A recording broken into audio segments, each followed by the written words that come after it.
Yo, people, it's your boy Major, and of course, we are back with another episode of Two Up Front. And I'm with my brother Ace, as always. Ace, what are you telling me, bro? No, I'm good, bro. Definitely. Yeah. Looking forward to this one. I think it should be a good episode. So I feel like there's definitely a lot for us to talk about, man. Because, the Premier League took a little break, international Mm, break, and it came back with a bang because there's so much football. So, mm-hmm, it should be a good one. mm-hmm. And you know what, bro? This is like a first because obviously we've done quite a few episodes now, but this is the first time where Champions League European football has taken place during the week. So yeah, man, like a lot to talk about. But bro, you know what? I know obviously Arsenal played today. I know obviously you've got a big game on the weekend. Obviously, I know that there's, a lot of important things going on regarding your club. But obviously, like I said, there was the Champions League. There was many teams involved in many matches. And I feel like it's important to talk about what I believe is the most important fixture. What just happened so far? Yeah, bro. Yeah, Okay, bro. go on. You're about to say crazy because I don't know what could be the Bro, you most want to take a important guess? fixture. You want to take a What guess, has bro? been the most important Yeah. fixture? Mm-hmm. I have no clue. No Bro, clue. did you see that 7-0, bro? Did you see it? You know what it is, yeah. You know what it is. You know what it is. You've 7-0? actually surprised me. You've outdone yourself, there, bro. Because I thought you were gonna try shamelessly ignore it, and then I have to say, bro, are you gonna gas up your team? Not knowing that you're gonna come out the blocks with it. Nah, bro. You're I'll come mad. out the blocks, bro. Nah, you're Yeah, moving man. mad, bro. The You're 7-0. moving mad. But you know what? No, The I hear it. 7-0. Talk on it. Because Hey, you bro. guys smashed them off the back of the Southampton win the score. You guys are on fire right now. Bro, Please. you know what it is? Of course, like I said, always happy to see United win, but you know me, bro. We're not gonna talk on that, man. There's not much to say. Do you get me? I'm happy we scored goals. Bro, didn't Rashford score like 5 goals? Hey, he scored two, bro. He scored two. And you know what it is? In all seriousness, like if that helps like his confidence and helps him get back into like his rhythm, then that would be brilliant. Do you get me? But of course, bro, you saw how I reacted to us beating Southampton, bro. You know I'm not now gonna be having a parade because of beating Bardsley in the League Cup, bro. So yeah, man. But I just thought it would be nice to start off with that. Like, you get me? You definitely caught me off guard. I'll tell you that. Yeah, man. So yeah, did you watch the match? I actually didn't, I was out. You didn't? So okay, I didn't. But I've kind of got the reactions, I guess, from I guess what happened. So it seemed like a good performance. I guess all you can do is beat the team in front of you in it. So yeah, you know what it is? Like obviously we've had like a lot of conversations regarding like Ten Hag, and I think me and you even spoke prior to the game kicking off about the lineup. And yeah, like he went stronger than I actually thought he would. But then again, obviously I know how important cup competitions are to him. And yeah, obviously, like if we're just like keeping it like just truthful, him winning the cup competitions or him doing well in the cup competitions is essentially what's kept him in the job.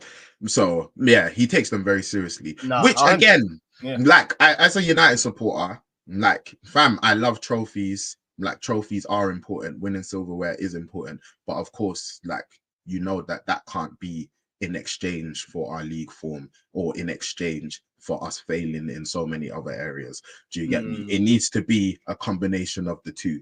Like, do you get me? You need to be doing well in the league. You need to be doing well in the cups. You want to try to be winning trophies. You want to be seen in the style of play, all of that stuff. Do you get me? But you know what? We're not going to get into that right now. No. I think the only thing I wanted to add to that was I feel like I think they've definitely spoken to him though, because even he's like more recent press conferences, he's sliding in a bit more of the, obviously the league is your, bread and butter. What's more important? So you can tell that behind the scenes, they said, brother, please. Like, we know you won 2 trophies in 2 years, but let's relax with that rhetoric a bit because it's not landing with the fans or everyone else in the media. So clearly, I think that's definitely been a message from above. Because I've seen how the way he's spoken about recently has changed a bit to how he was before then. So yeah, so maybe he's waking up. So I'll try to add that bit. Yeah, man. I think that's the thing as well. Is like as United fans, like we want you to win trophies, of course. Like that's standard, but yeah, like not in exchange for eight. Like I hear it. Bro, I told you, bro. He was a magician. You try to pull it over your eyes. Hey, man, 2 trophies, 2 years. Forget about all the football you've been seeing in between that. So fair play. You guys did what you had to do, and hopefully see how whether you guys. Because obviously, as an outside hater, I was hoping for the upset. But now the best case scenario is a big win, or you guys gonna deliver. But we'll get into it. We'll talk about it. And even in with the League Cup, there was a couple like close calls because I know Tottenham, they were this close. Don't worry, bro. We'll talk about they were this close. So yeah, but bro, Champions League week, obviously, like it's kind of a new thing because Champions League on Thursdays, which is not something we're necessarily used to. But I think it's only right to start off with Arsenal. Obviously, fresh off the fixture. Arsenal versus Atalanta, or rather, should I say Atalanta versus Arsenal because you are away. Bro, what are your thoughts? 0-0. I watched the whole game. I'm sure you did as well. Yep. What are you thinking? How are you feeling? Are you happy with the point? Give me your thoughts. Yeah, no, bro, I was rushing home because obviously my brother's on trial right now. So I had to get back home just in time for the match. And the rushing home wasn't worth it, bro. It was such a dead game of football. It was such a boring match. Like, Arteta, you get a lot of... Again, it's like in the Spurs game last, we were like, you know what? We knew what we had to do in it. We had to come and stick it out. And we did our job to perfection. But I think now, this was the first game where we start to see where not having Odegaard is really going to hurt us. And it's that creativity.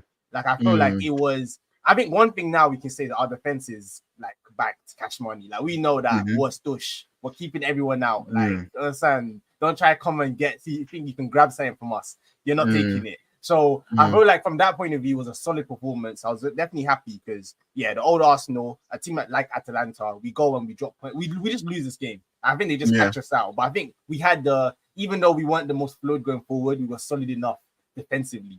So I feel like from that point of view, I never really, obviously the penalty against that, I never really felt like we would concede. I felt like we had enough and they didn't have enough to kind of break us down in that regard. So from a defensive point of view, very happy. Saliba and Gabriel doing what they do. Timber, and Ben White, all of them, defense just locked it down. So happy with that.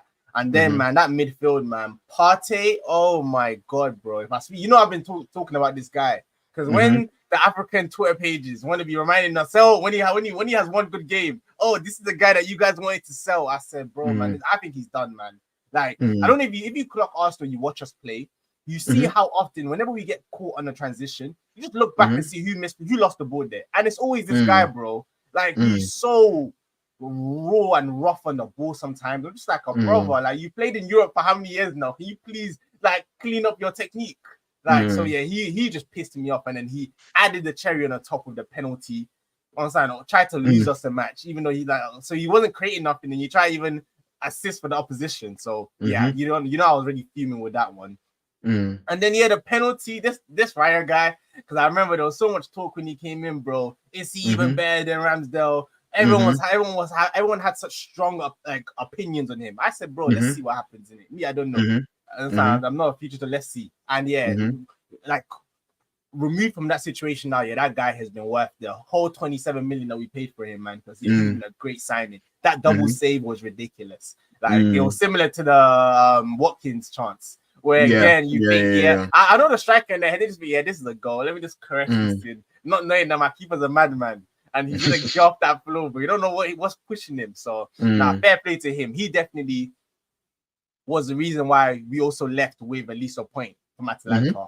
And then then going to the attacking line, man, it was very unfluid. Martinelli, I love this guy, man. And I've been saying it. I know when you're defending someone against the odds, and I know that I have to keep defending him, but I know the naysayers have so much content and so much things to say, and I can't say nothing. All I can do is try keep my shares in the back and hope that eventually they come through and they bang, and I can come back and with the whole I told you so. But as of now, I have to hold it because I think we even could have won the game because he had two good chances that he could have done. If he did what he needed to do, we would have actually come away with all three points. So and it's gonna be tough, man, because I was looking at our fixtures: Atlanta, then we have PSG, Like this league format, we could find ourselves if we don't beat PSG, we could be much lower in the league, over the next kind of in this kind of early period, and we don't know how it's gonna look. So this is gonna be the first time. So yeah, but basically, it's just an okay start. It could have been better. We have a full strength team. I expect us to win, but I'm also happy we didn't lose it. And I feel that's kind of like my general takeaway. I think what it's done now is put more pressure on the PSG match where we need to beat them now at home. So I think that's kind of like the main kind of takeaways on my kind of thoughts. But yeah, let me know what you think. What you thought about the game, bro? Yeah, I think again we've spoken a lot about Arsenal's defense, and yeah, I think you guys are solid, man. Like, I'm not gonna carry on saying the same things because I think, yeah, like we've already spoken about Gabriel and Saliba. I do think it's important to talk about Raya though, because I think that's someone maybe who we've not spoken about as much. And obviously, I remember when the decision was made to bring him in, and you know, there was a lot of fans who were saying, you know what, he's not that much better than Ramsdale. Like, is this where we should be allocating our funds, etc.? And you know, like it was a big debate. And yeah, like I think he's starting to really prove his worth. Obviously, with the penalty save, with the rebound, like he should be scoring, like similar to the Watkins chance. But it's still a great save. Like, do you get it? It's still a great save. Like, they shouldn't really be giving Raya a chance, but they did. And Raya, like, he done magnificently to like get his hand to it, like great reactions. And yeah, man, like I think, you know, a lot of the time you talk about individual players and you want someone to be able to like win you a match. And you talk about like that a lot of the time with forward players. So you know what? We need someone to just make a moment out of nothing. Like, you know, when we can't break a team down, when a team's being stubborn, when the low block is just super low blocking, do you get me? We need someone just to bring us some magic, like to do something to open it up. Like, do you get me? A screamer, a free kick, dribble past 4 players. Like, we need something. Like, do you get me? And I think a lot of that like rhetoric is normally regarding attacking players, but also I think you need like your defensive players, and in this case your goalkeeper, also to win you matches over the course of the season. And I think, yeah, Raya, with some of the saves that he's made, like he's like literally saved you points. Like, do you get me? Like, he's made like extremely valuable contributions, and that's what you want your goalkeeper to be doing. Because I think, yeah, like when you're looking at like a lot of like the teams who have won things and leagues and championships, like I remember even the Champions League final with Real Madrid and Liverpool, not the one in 2018, but the one in 2022. And I think it was Courtois.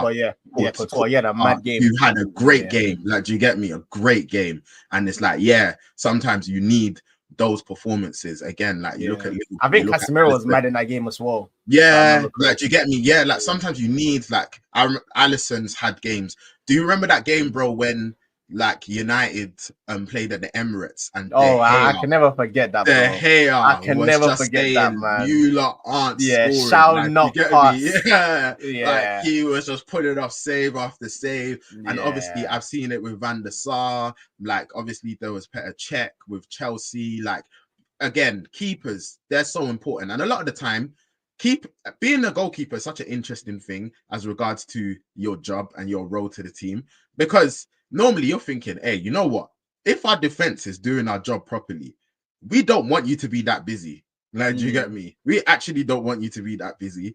And again, when we're talking about concentration, it's one of them ones where, like you're not always going to be called upon, especially if you're playing for a team which is normally going to be dominating the ball, which is normally going to be, you know, trying to impose themselves upon the opposition. Then like you might be chilling for quite a while, but like when you are called upon, you need to be ready. And I think Raya's proven that he's ready. Like, do you get me? Like, he's ready to win you points. He's ready to make the crucial saves, and he's ready to have a significant impact on Arsenal season. So like I think I've got to give Raya his flowers, because like we look at the Villa game, we look at this game, and it's like, you know what? This is what a top keeper does. Like, do you get me? Like, and a top keeper is able to bail out like a teammate, and I think that's exactly what he did with Partey. Like, do you get me? Like, he bailed him out. Like, bailed him out. Like, do you get me? Yeah, and I think, yeah. So, yeah, from that standpoint, like, great. Yeah, I think, you know what it is? A lot of the time, they say in the Champions League that what you want is that you don't want to lose your away games and you want to win your home games. Bro, that was the old rules. So, yeah, like, that's what they say. Obviously, the new format, like, do you get me? Things have changed and etc. But I still feel like it's not the worst point. Like, do you get me? Like, again, like, I think gotta put some respect on Atalanta's name. Yeah, we saw what Bayer Leverkusen done last season, unbeaten domestically, and they got to the Europa League final. And do you get me? Like, Atalanta, bang. Do you get me? So, like, you've got to respect them. Yeah, like, do you get me? You've got to respect them. Like, so, yeah, it wasn't going to be an easy game. I think if I was an Arsenal fan, I would have wanted us to perform better. I won't lie. Like, do you get me? I feel like it's definitely not, like, probably the standard as to which you would have wanted to play. Like, so, yeah. And then, yeah, I'm happy you spoke about Martinelli because I was going to ask you about him. Do you get me? Man. And you know what? You're being very, very genuine. Do you get me? Like, I liked your analysis. I think it was fair. Do you get me? Because I know, like, you put your stocks in that guy. Oh, yeah, man. Yeah, man. Like, do you get me? Yeah, he did have some chances in that match. And, yeah, like, he's going to have to improve. Like, bro, I feel like, again, we'll just a little kind of preview one thing. I feel like the City game is his last kind of chance in starting 11, you know. I feel like if he don't perform in that game, I think he's coming out. But yeah, so that's just my kind of thoughts. Because I agree. I think he should have done much better with those 2 chances. It just, again, it's that whole thing with football and confidence, man. Like, sometimes, like, the chances where that he should be doing better, but you can just tell he's low in confidence. So he just fumbles it at the last second, or he's not standing the way he should. And yeah, man. So yeah, I'm sure that Martinelli, I went on X earlier, I saw his name trending. I said, yeah, I'm not surprised. I'm not surprised. So but yeah. Very quickly, are there any other players that, like, you felt had a really good game for Arsenal? Had a very good game. One I thought is Rice, man. Like, again, that guy defensively, because I remember there was one moment where I think when he tracked the run from the midfield and cleared out for the corner, if you remember that. And bro, when that happened, what was going through my mind is I love Xhaka, bro, but that was a peak Xhaka letting his man run off him, and it's a goal moment. And again, those are the little things that you don't really appreciate in a player. Like, just someone who's defensively switched on like that. That cool. The defense is good, but he knew that, if I let this guy go, it's a problem. And he tracked him, cleared it. Great. So, yeah, again, from a defensive point of view, I think we did our thing and we're a very solid team. It's just going forward, Arteta needs to figure it out. Because I know I'm sure you're going to bring, but I saw this comment by Wendy, which I thought was a really good kind of question, where she says, it was this one. The previous one, yeah. She says, I'm starting to see a lot more criticism for the style of football from rival fans. Do Arsenal fans feel the same way? And firstly to the rival fans, I say, we're not here to entertain you, okay? Like, understand, it's not a job. I saw Chelsea winning, conceding 15 goals, bro, winning 1 or 2-0 at best, bro. So yeah, you know what it is. Yeah, you know what it is, bro. Just to be fair, and I think because I've seen a lot of discourse between Arsenal and Chelsea fans, and just to be fair in the Chelsea fans, I think that when Mourinho obviously was in his prime and Chelsea were winning titles and, you know, they were winning trophies, I think there was a lot of criticism from the Arsenal fans as regards to how they play. So I think a lot of Chelsea fans, they're now coming back and saying, Arsenal. Okay, that's fair. That's fair. Yeah. You know, we're not used to sketchy football. So this is new to us. I think that's because even a lot of Arsenal fans were saying, you know what? Like, I would rather not win and play beautiful football. At least I can enjoy my team playing football. I don't want to watch. Get out of here. That's what they were saying, bro. Do you get me? Like, I have to be fair. Like, I have to vouch for them because I remember, bro. Like, a lot of Arsenal fans, they were like, "Nah, man, look at the parking the bus. Okay. Do you get me? Look at what you're paying your money to see. Like, do you get me? It's just like, nah. Like, look at what we're. Do you get me? So I think that's where a lot of that's coming from. Where, like, you've got a lot of Chelsea fans in particular, where they're like, what? I said, what? Like, do you get me? And bro, I'm not gonna lie, you guys, you need to be ready because when they did it, like you said, conceding 15 goals in the season, winning prems, do you get me? Winning trophies, do you get me? So like they're gonna come for you if you don't get anything. Like, no. Be ready. So, man. Yeah, no. We'll take it when the time comes. But I think just from like the kind of wider point of this is I think ultimately we definitely need to, because again it's that whole thing of playing sustainable football. And this was one of the things on the Emery that I really didn't like, where we felt we played such 50-50 football where it's like on one day you might win and another day you draw.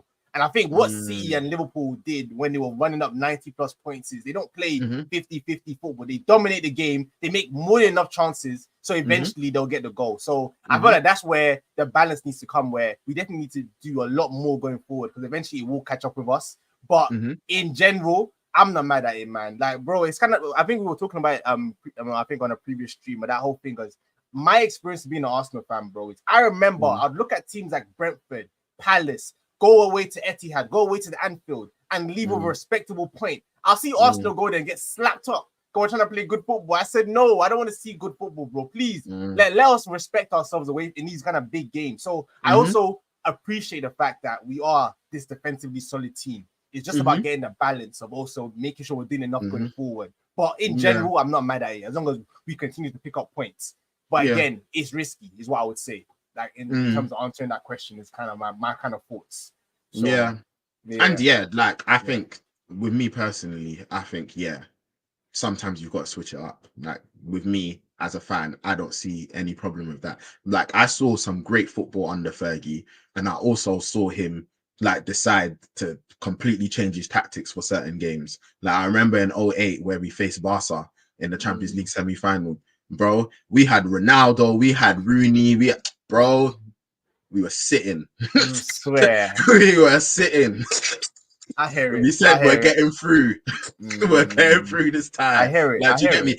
And I think like a lot of discussions have even been had regarding how Fergie approached those two Champions League finals with Barca in 2009 and 2011, saying that, you know what, maybe United were too arrogant. Like, do you get me? Like, we tried to be too open and play like we maybe should have tried to clog up the midfield more. Like, do you get me? And kind of stopped Barca as regard, like, but instead, I think it was more of a thing where maybe, like, you know, we're Manchester United, and like Manchester United, and we're like, no, we've got. Do you get me? And it's like we kind of, bro, fam. Yeah, I remember. I have memories of those games. So, bro. Bro. I've never felt. You know, obviously, childhood was good, bro, fam. I've never like watched a match with my team and I felt so helpless. Like, you know how annoying it is when you're looking and you're just like, they're just better than us. Like, they're just better than us. Like, do you get me? Like, they're just better than us. You're seeing Xavi, Iniesta. Do you get me? Just passing the ball around. Messi's picking it up. It's just all long, man. So now you're chasing shadows. Oh my gosh, man. So man. I think you know what it is. Like, I think it's kind of one of them ones where you just got to decide when and where. Like, do you get me? And be intelligent, and you know, you want to be able to approach different games in different ways. Like, do you get me? Like, I think that's a good thing to be able to do. And so like I think that's what it is. But like I think a lot of the time, like narratives can get built up a lot. Like, do you get me? So I've seen the narrative that's starting to get built by Arteta and stuff. Like, do you get me? Yeah, man.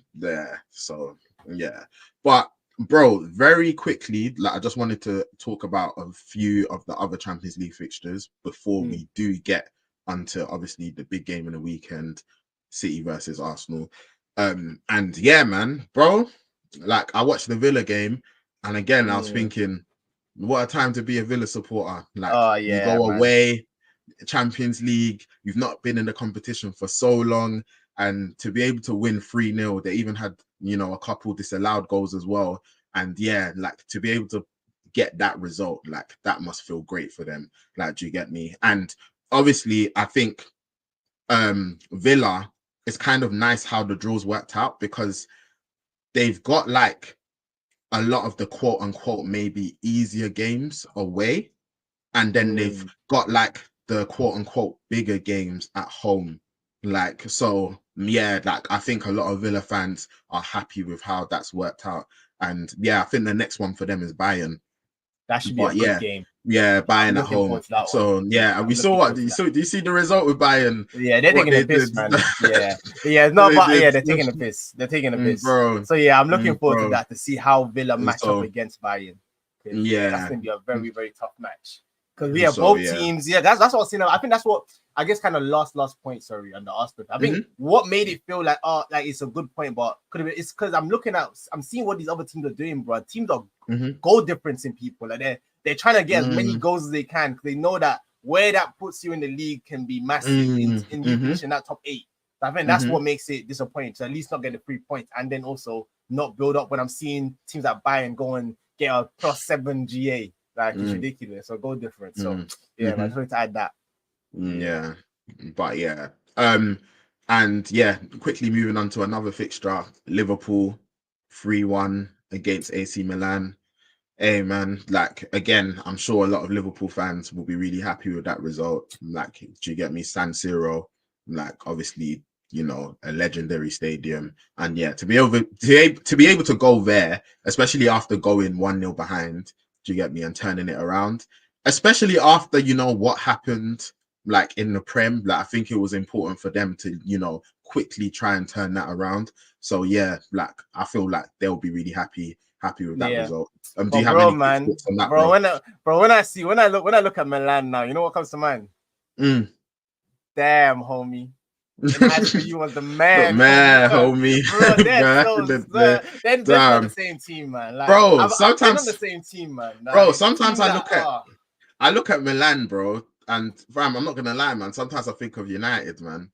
Like, do you get me? Like, yeah, man. Like, I think of United, but yeah, bro. What growing up? What those Milan teams?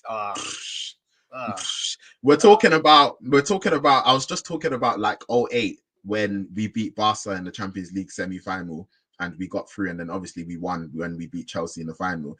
I remember the year before, bro, where we were facing AC Milan in the semi-final. We beat them 3-2. Like Rooney scored the winner. And I remember what Kaka was on in that match. It was nasty. And you know the ones where it's like you win, but you're thinking, oof, like, do you get me? This second leg, bro, they slapped us. Oh, I swear. Slapped us, bro. Slapped us, bro, quickly. And then obviously they then went on to the final to face Liverpool. And obviously 2 years prior was Istanbul with the whole 3-0, and then they came back 3-3. And obviously AC Milan said none of that's happening this time. Like, do you get me? None of that's happening this time. Do you get me? So it's just like, yeah. And obviously Ancelotti was manager of those Milan teams. So it's like, obviously it just shows again as regards to his longevity, like how long he's been doing this. Like he's managed some crazy teams. Like his all-time X1 is nasty. Yeah. Like, do you get me? Like, yeah, so yeah, like, do you get me? But yeah, AC Milan, yeah, you look at them and you're like, yeah, it's definitely not the AC Milan that we grew up on. But yeah, like, but yeah, for Liverpool, yeah, good win for them, man. Yeah, very, very good win. It was comfortable. I feel like in the end, yeah.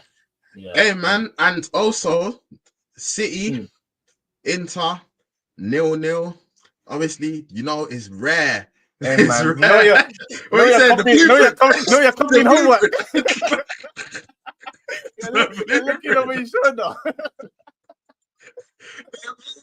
Bro, I saw a couple City fans, and you know it was funny because I saw a couple City fans, and they were like, "Oh man, hey, I know what Arteta's about to do on Sunday." Like, they watched that match and they said, I know what's about to happen." Like, yeah, but yeah, it's very rare that, you know, City aren't able to break a team down. Like, and I think Haaland was also going for like the record. Like, he was chasing Ronaldo's record, which I think it was like, I think Ronaldo's record was like quickest to 100 goals for his club. I think he got it in 105. So I think now Haaland can equal it, but he can't better it. So it's like, yeah, but I think if he scored today, then he would have bettered it. So he would have been on to better Ronaldo's sleeping water now. It would have been on to better it. Hey man, Ronaldo, do you get me, fam? A lot of his records, bro, it's gonna take some feet to break them, man. Because yeah, what this guy's done, and I told you, bro, this guy's gonna get 1,000 goals. Like, yeah, he will. Like, bank on it. He will. Bank on it. Yeah, Ronaldo's gonna get 1,000 goals. He's not retiring until he does. Like, he will get it. Like, do you get me? He'll get it. Yeah. So yeah. But obviously, yeah, like I think overall City fans, they won't be worried.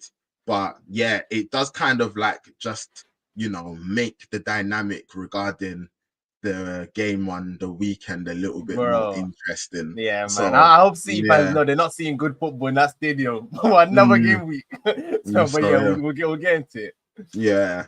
And then yeah, obviously Real Madrid won. We saw what happened last year. And I just very quickly wanted to ask you, bro, as regards to the Champions League, who do you think are the favorites? Oh, that's a good question. Oh, I actually haven't thought about it all, It's so early into it. I'm thinking who are the standout teams so far? I guess Bayern look good. It's just about whether a company can get them over the line with an experience. Then I'm looking at Madrid always gonna be there. They're nasty. Damn, there's it's actually tough, I think right now it's so reactionary off the back of the game, but I think I might go Bayern right now, just because they look good and they have a good team. So I think the only factor with them is company, but otherwise, Bayern. They do have a good team. Yeah, they have a very good team. And I feel like Madrid, the fluidity without Mbappe up front, like I feel like they're still trying to figure that out. And I think there was enough in that game to make me feel like when you play the bigger teams, I'm not sure how they're going to hold out defensively against them. So I think right now, if I had to pick a team out, I think I'll go Bayern. But yeah, what are you thinking? Okay, I have to go Madrid just because, man, like we've seen what they've done. Like you get me, time after time. And like I think there's something, it's so cliche, but there really is something special about them in that competition. Like so it is quite hard to look past Madrid. But like you said, Bayern, really good team. I think City, they're gonna be right up there again. Like, I think they'll be ready.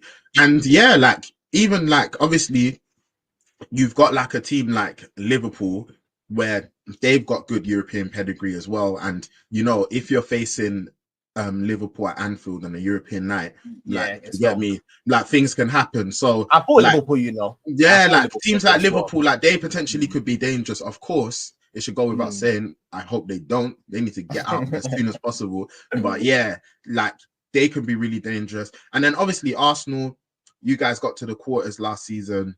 Obviously, you got knocked out by Bayern. Like, and then it's kind of just a thing of like maybe how much maturity have you now got in Europe? How much have you learned? Like, bro, again, we hadn't even learned the previous rules properly before they changed it, bro. They changed the rules on us.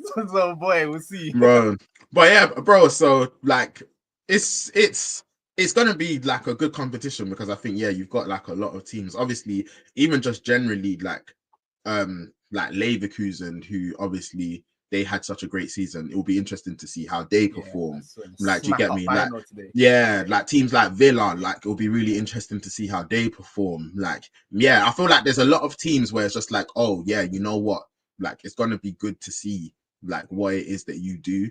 And like they've got strong home forms. Like, it's gonna be interesting. But me personally, I can't look past Madrid. And Wendy said here, I say Madrid too, man. They're such a cup team. And man, like they just know how to get it done. Like, they know how to get it done. They've got a manager who knows how to get it done. Like, and then obviously they've still got like insane quality. And so but bro, that's the Champions League segment. And I think it's only right to get into the big match of this weekend. United versus Palace. Oh, look at you. Look at you. Look at mate. you, bro. Do we gotta talk about this game? Hey, man, we gotta talk about it.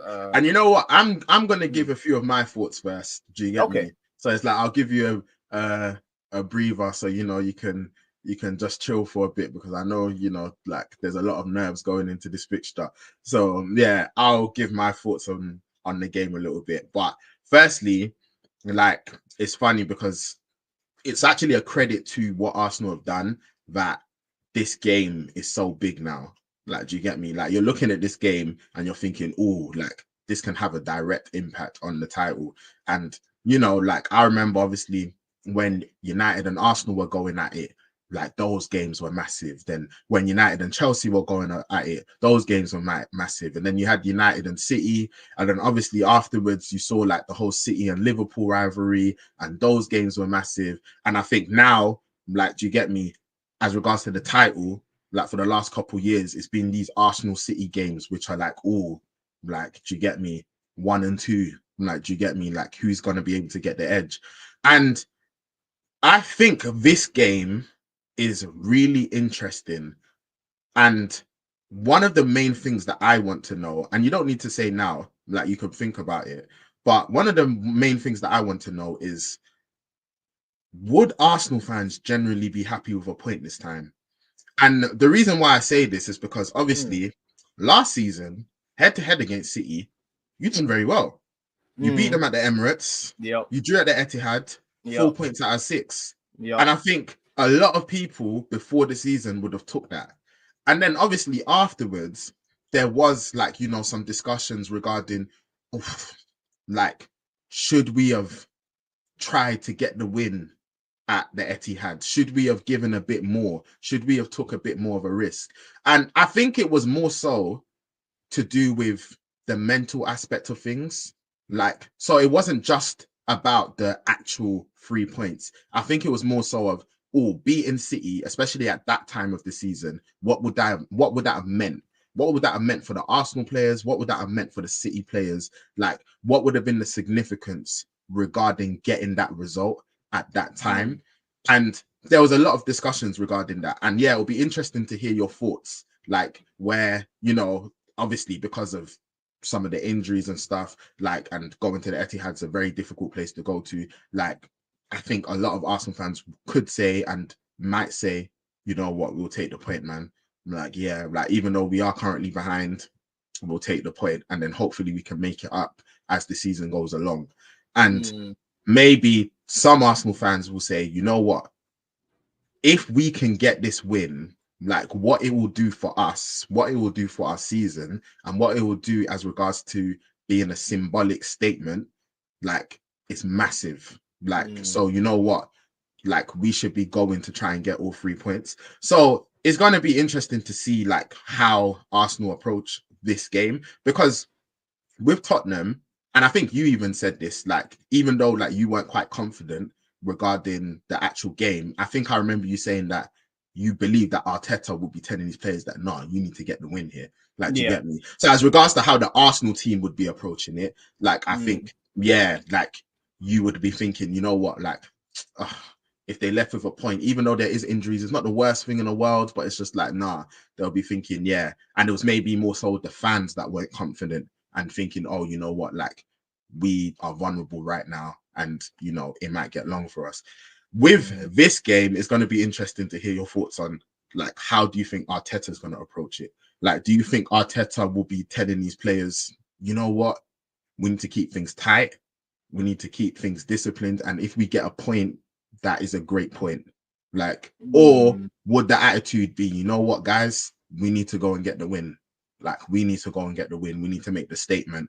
Like, do you get me? Like, this is so important as regards to our ambitions for this season. So, yeah, like, even just from that aspect is really interesting because, again, 4 points out of 6. Like, you beat them at home and you got to draw away. Like, normally you're looking at that and you're saying, oof, that's good. Like, do you get me? But obviously, you're up against a team that have won 4 in a row. Like, who are getting points totals that we haven't seen before. Like, do you get me? And now we're looking at it and saying, do Arsenal need to make a statement here? Hey, like, man, I'm locked in for that. Those 115 charges, bro. I'm locked in. I'm keeping an eagle eye on those proceedings. Sorry, continue. I hear you, bro. But yeah, like, I think that's going to be like the big question. But regardless of that, I think that, I think this is going to be a tight game. Me personally, I think Arsenal are going to go there and they're definitely not going to leave themselves vulnerable. I think, again, we've seen that the defensive display against Tottenham, we've seen a defensive display against Atalanta, and there's no way they're going to the Etihad thinking that, you know what, we're now going to change things as regards to our foundation. Like, I think they're definitely going to try and make sure they're keeping things solid. They're not going to try and be like overly ambitious. And that's what I mean, like, because there's a difference between where Arsenal, you know what you were talking about before, where you were saying, you know what, like, I remember seeing our Arsenal team playing good football and they're going to the away grounds and getting slapped. Like, do you get me? I feel like Arsenal fans don't fear that anymore. Like, I don't think Arsenal fans think that that's going to be a thing. Like, they might lose, but they don't think they're going to get slapped, because I think Arsenal fans are confident that they're not going to approach the game in such a way. Like, do you get me? So I think that, like, Arsenal are going to approach this again, like, doing the same things that they've done, like, solid foundation. Gabriel, Saliba, great partnership.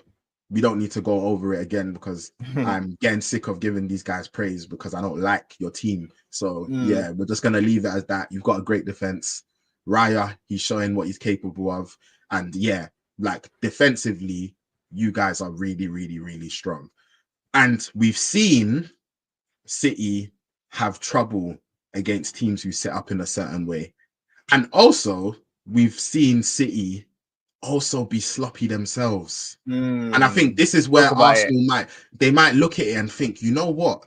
We saw what happened with Brentford. And again, I told you, Brentford went 1-0 up really early. What was it? 22 seconds. Brentford had further chances in that match where it could have been, it could have been different. Obviously, Haaland then gets the equalizer. He puts them 2-1 up. And then I think after that, then yeah, City get into the flow of things.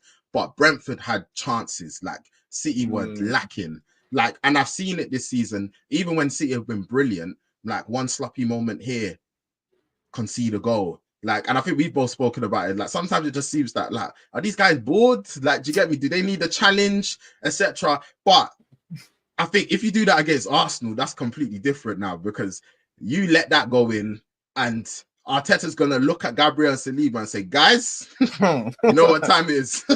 You know what time it is. You know what time it is, guys. Lock it down. you know what you're talking about, that 4-4-2 block. Oh, hey, bro, guys. 2 dumper trucks, bro. Guys, hey. I don't want to see anyone crossed out halfway line. I don't want to see it. Sit back. He said, Martinelli, now it's time to prove yourself. You see, when it's time to counter, all over the... Bro, keep your head down if you like. You know what head down, run. You you know what to do. Simplify it, bro. Head down, run. Man. That's it. That's what I want. Man said, what? Man said, what? You want to give us a corner? Oh, guys. Oh, my goodness. You know what to do. Ryan might forgot, bro. Guys, you know what to do. Guys, you know what to do. So, yeah, with how City have been sloppy this season, I don't think they can afford to be making those type of mistakes against Arsenal. Because, yeah, they have been sloppy. Like, they've made these little mistakes. They've been kind of lacking concentration at times. But obviously, overall, they're still a great team. And then, yeah, like, for the majority of the match, they'll still go on to dominate. And it doesn't end up being of anything that's a real consequence. But, yeah, like, with this game, there's such fine margins. And I think City, they've, like, gathered a lot more respect for Arsenal. Like, so... like, whilst I think a Pep team's normally going to play how a Pep team plays, and they're kind of going to go about their game, how they're going to go about their game, I think mentally they're also going to know that, you know what, we can't switch off here. Like, we can't, because, yeah, man, like, like, Arsenal becoming one of them annoying teams that, you know, you let them go in front and then you're like, man. Bro, like, you know them, you know it is, you know them teams where it's just like, you see it, like, man gets a clearance. Do you get me? You see Saliba get a clearance. You see him, do you get me? Like, going to the fans, like, beating his chest. Like, come on, bro. Fist pumping. You see Gabriel, like, you come on, do you get me? You're like, oh my days, man. These bro, warrior. They love it. Warrior. They love it. Do you get me? So, yeah, man. Like, I think that's gonna be, like, important as regards to, like, City's success in this match, where it's like they can't afford to be making those mistakes, because I think, yeah, if you're able to allow Arsenal to get in, and then afterwards, like, they can result to a game plan of just literally, and this might have been their game plan anyway, but if you give them the goal, then they can really say, you know what, okay, now it's down to you to break us down completely. And then, yeah, if we can pick you off, do you get me? Then it can get long. So yeah, like I think there's a lot of interesting dynamics to this game, bro. What are you thinking? Let me hear your thoughts, because obviously, like, you're gonna be the one watching your team play on Sunday. Like, I'm hoping that, you know, United could have won before that. We'll talk about that. Do you get me later on? Like, obviously, yeah, United are a different story. Like, do you get me? But hopefully, man, like, we'll see. Do you get me? Like, hopefully, as the streams build, my confidence can get back up. But you know, it's been a hard time. It's been a hard time. I'm just saying, I'm gonna give you some words of encouragement, man. Underlying numbers. Don't worry about that. Very underlying, but they're there. But yeah, bro, talk to me. Yeah. What are you saying? But I hate playing City, man. I think I've spoken to you about this before. Where City are out of all the teams in the Premier, they're one of the only teams that I find it so hard to watch them as well. I think that's where I do get when people say Arsenal are boring. Because to me, City are boring the other way, where they will just dominate, and you just feel like, yeah, once you get a goal, it's wraps. Once they get ahead, it's done. So honestly, I feel like for me, this game it's really a matter of what happens when you have an unstoppable attacker when it comes to Haaland versus the impenetrable defense, which is Gabriel Saliba. So I think that is the keyest battle in this game, man. That we can keep that guy quiet. Because he started off the season on flames as well. Like this guy has been getting like 3 goals, 2 goals out here just scoring. So sharp, man. So sharp. Even on that like Inter match, because I watched back the highlights. I don't know if you've seen like the BBC or doing the match of the day. Yeah, I saw that. I saw that. I was like, okay. I said, okay. It really you get to watch quite a lot of the matches. So yeah, I caught that one on there. And yeah, well, even on Inter, as well as Inter had chances, that guy could have still bagged. And so like, and I feel like again, like you're saying with CE, one thing I'll give these lot is, they might banter against Brentford because they know that if we get 1-0, it's okay. And so we back ourselves to, but I think in this game, it's going to be all business, man. I think even Pep is telling them, you know what, these men are coming here to stink it out. Don't troll. You know what they're going to do. That's like, it's not, maybe the first couple of times it was a surprise when they were just like, why against Arsenal was Haaland's XG so low? They've been scratching their heads, but I think now they know exactly what we have in store for them, where they know that, cool, these men are here to stink it out, so do not give them any chance. So on what you're saying, I think it was a good point, but I feel like, I feel like Pep has definitely drilled that into them. So I'm definitely worried, man. Like, I'm kind of bringing it back to what you're saying too about, like, kind of like, would I take a point? Because I remember even over the summer, man, that Rodrigo guy was pissing me off. Coming around out with, mentality. If they had mentality, they would have come and tried to beat us. How many times did you not beat Liverpool at Anfield? How many times Liverpool beat you at Etihad? Like, let's be real, we all know that in these type of games, if you can take a point away from home and you can beat them at home, which is what we managed to do last year, but unfortunately, it was other games that let us down. Are we gonna be able to do that again? I don't know, bro. Like, you know what is winners' privilege, bro. It's winners' privilege. Yeah. He's talking like that because he won. You pissed me off. I was like, you had no say in us winning this league or not. It wasn't you. The games against you, we took 4 points. So all this, they should have had mentality up for this guy's trolling. So he annoyed me. So if anything, I would love for us to actually approach this game in a way where we say, cool, we're going to try to be as defensively solid as possible, but we want the 3 points this time, much more than we probably wanted last season. What probably, again, it hurts us because, again, man, he's such a key player. He's our captain, Odegaard. But the only kind of factor where I can try to be positive is that him not having an Odegaard, where we already know what the style is going to be. It's going to be defensive and try to hit them on the transition.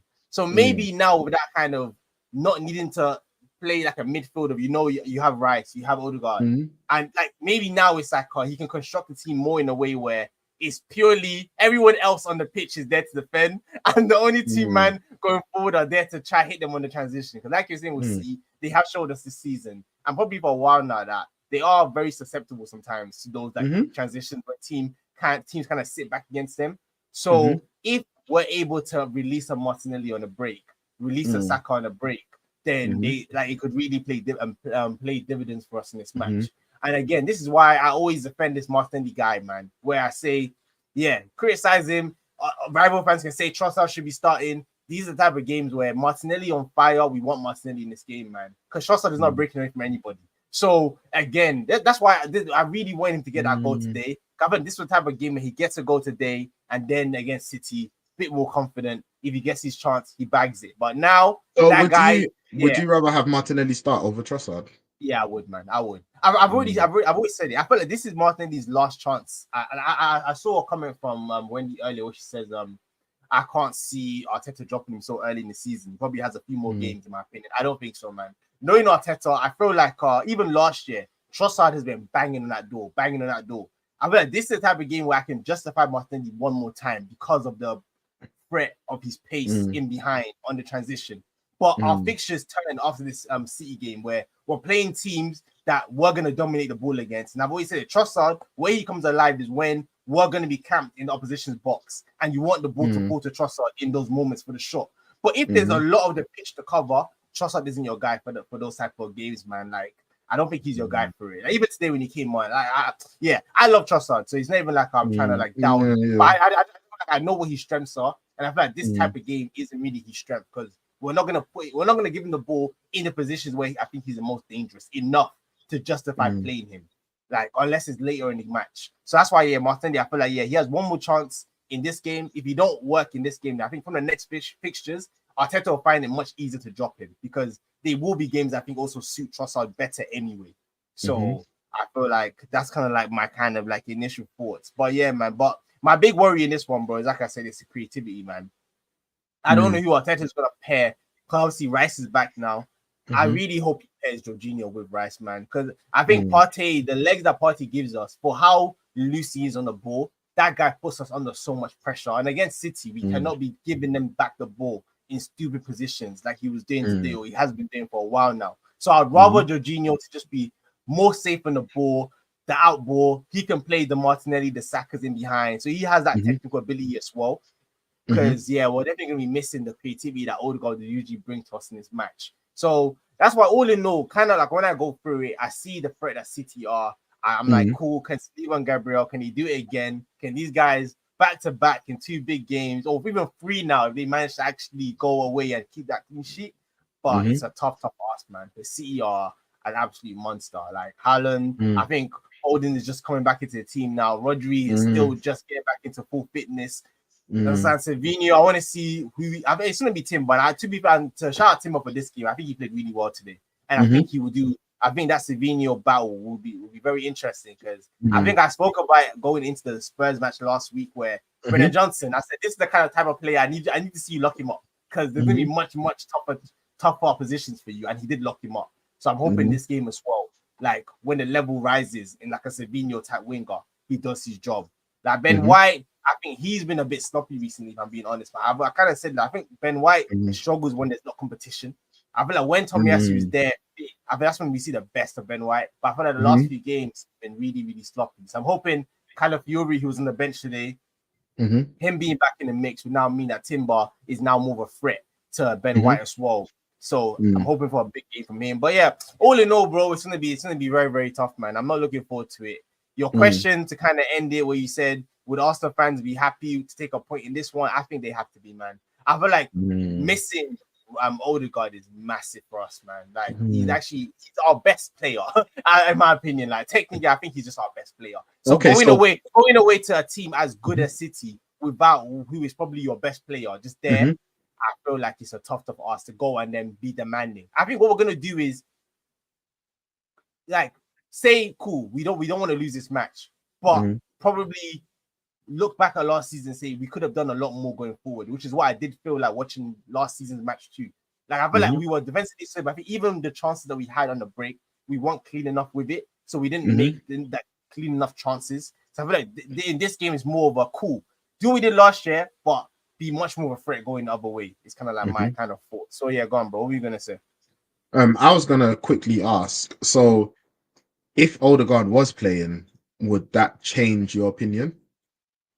That's a good question. I feel like it would change my opinion more from like the argument of when people say, should Arsenal be trying to win this game if they're serious about like the bigger picture of what it does for their season or what it does. I think I'll be much more in that line of thinking, you know what, this is a tough match, but we have our strongest team. See, if we play them in the right way, because I think I used to talk to you about this when like United under Oli. I feel like what's dangerous, bro, is when you have a good team and you're also playing this kind of anti-football. I feel like it's a dangerous combination. Obviously, usually it's the smaller teams that maybe don't have players as good that play that type of way. But if you have the players and you just choose, just tactically, we are just planning to think it out. I think it's very, very tough. So I'll be more confident to think, cool, you know what? We're gonna play them the right way. So I think we can do enough to nab the win here with our strongest team. But missing Odegaard, it makes me much more on the if we can leave a point, our season is still okay. Like there's still much more of the season to go. I think we're still only 2 points behind them. We beat them at home. If we manage to do it again this season, and we're good. It don't matter. Understand? Leave over a point. But if we now lose and it's 5 points, is massive. But I will say it's not as massive as it was looking going into the Spurs match, because that was one where if you drop points then too is when I'm now saying it's done if we lose to City. But now it's like it's not ideal, but I don't think it's still done because it's still very early in the season. So to answer your question, yes, I will take a point right now if it was offered to me, because City, I have to respect them, man. They're the best team in Europe right now. So going there and just expecting to take a W, I feel like there's gonna be some fans that's the expectations are fair, but for me, I'm not gonna be mad if we leave with a point. Like I'll be happy with that. So that's my kind of thought. Yeah, no, I think you explained yourself well. So I hear you.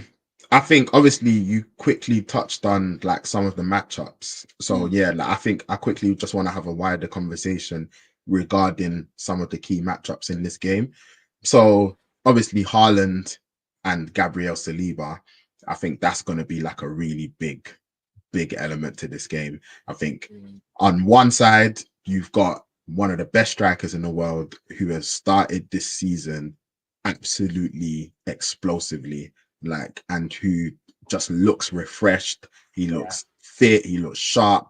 Like, he started this season on fire, and that's going to. And I think he's going to be looking at this game and he's going to be relishing it. He's going to be thinking, you know what, I've got a point to prove, because you know what, like, you remember those clips of Saliba leaving him on the floor. Do you get me? Did you get me? Like, and so I think Haaland, like, he's gonna have a chip on his shoulder. I think he's gonna have a chip on his shoulder, and he's gonna be like, you know what, like, like, I'm ready for this. But at the same time, I think Saliba and Gabriel are also gonna have chips on their shoulders, and they're gonna say, you know what, we're ready for this. I think they're really embracing this.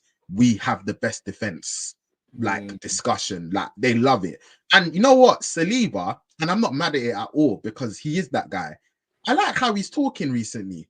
Do you get me? Because what's he been saying? Like, I was reading quotes, and like, there are, like, I think he's talking about, being the best defender in the world, and he's talking about his quality, and he's like, like, you know what, like, I'm up there, like, etc. But I think I saw, and I don't want to misquote him, I think one of the things he was saying was that, you know what, but like, obviously we need to get over the line as regards to winning trophies. I'm like, do you get me? Like, that's kind of what puts you like at the top.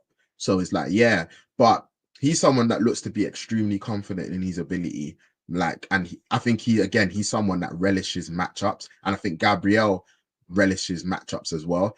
And they're both not fearing this game at all. And I think that's really important, because you don't want to be going to these games with fear.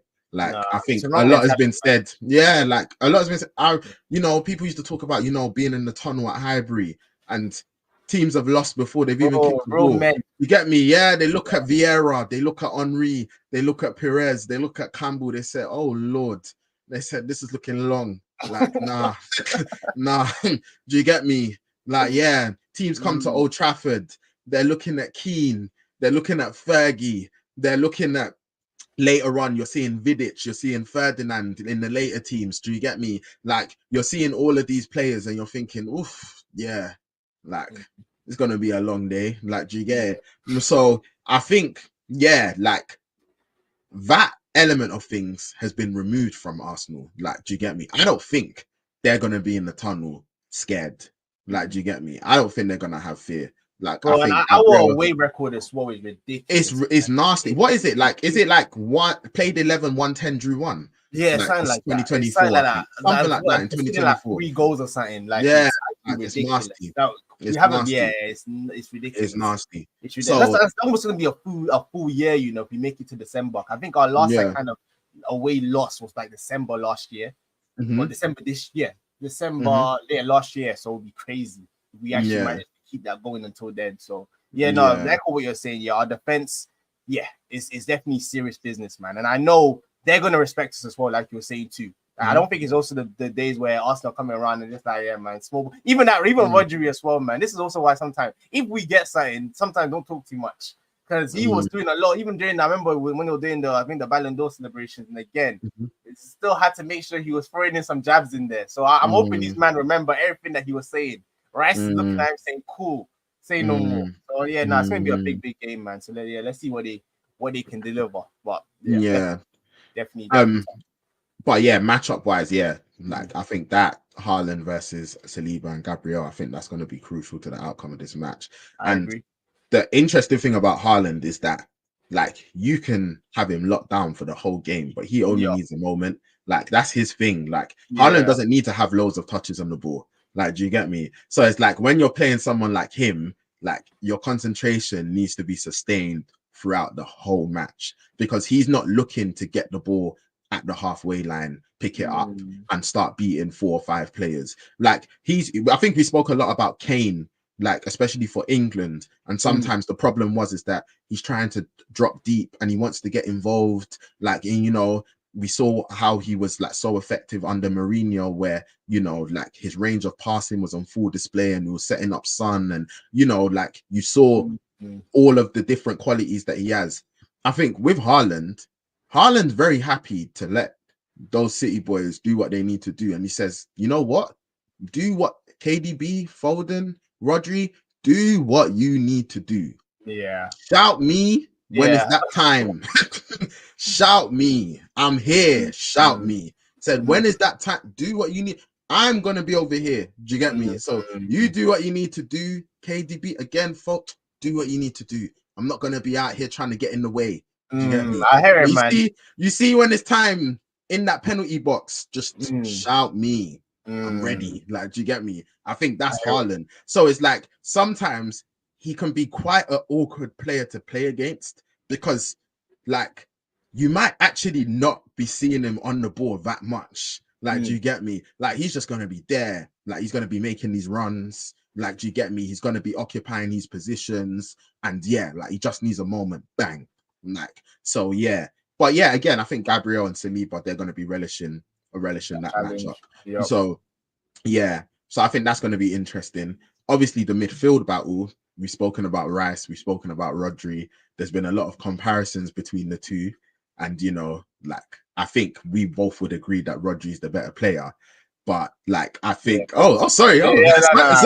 If you got something to lay off your chest, bro, talk about it. You can say it on YouTube, bro. If I speak, I'm in trouble. I'm trolling. Continue, bro.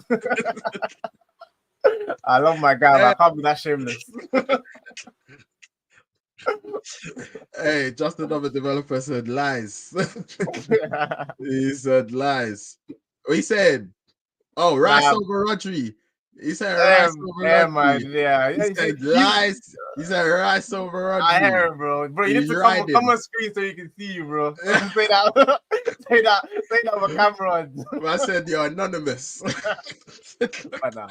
I said say it with your face on cam. But obviously. But obviously you've got like the Rodri and Rice matchup, which that's going to be interesting. It will be really interesting to see who Arteta goes with to partner Rice. Like, very interesting, man. I've said it already, but I really hope it's Jorginho. I feel like Partey, I'm done now, man. I'm done now. It's too much of a risk.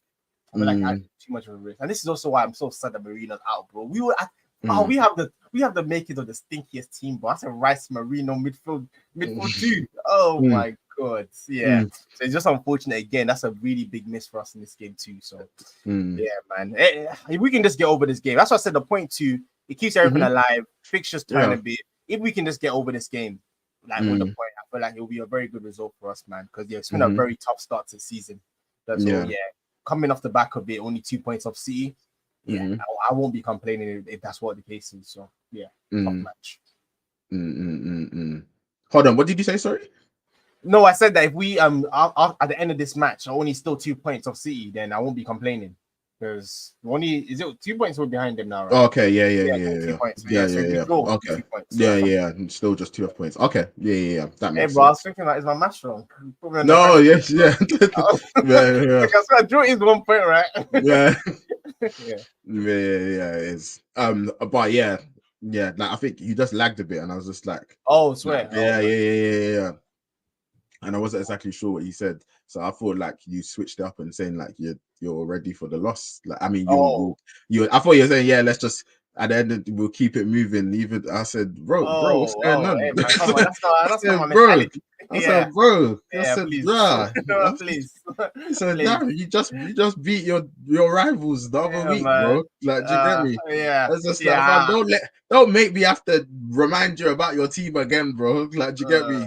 Don't make me have to do the analysis for you, so then now you can be looking with more optimism.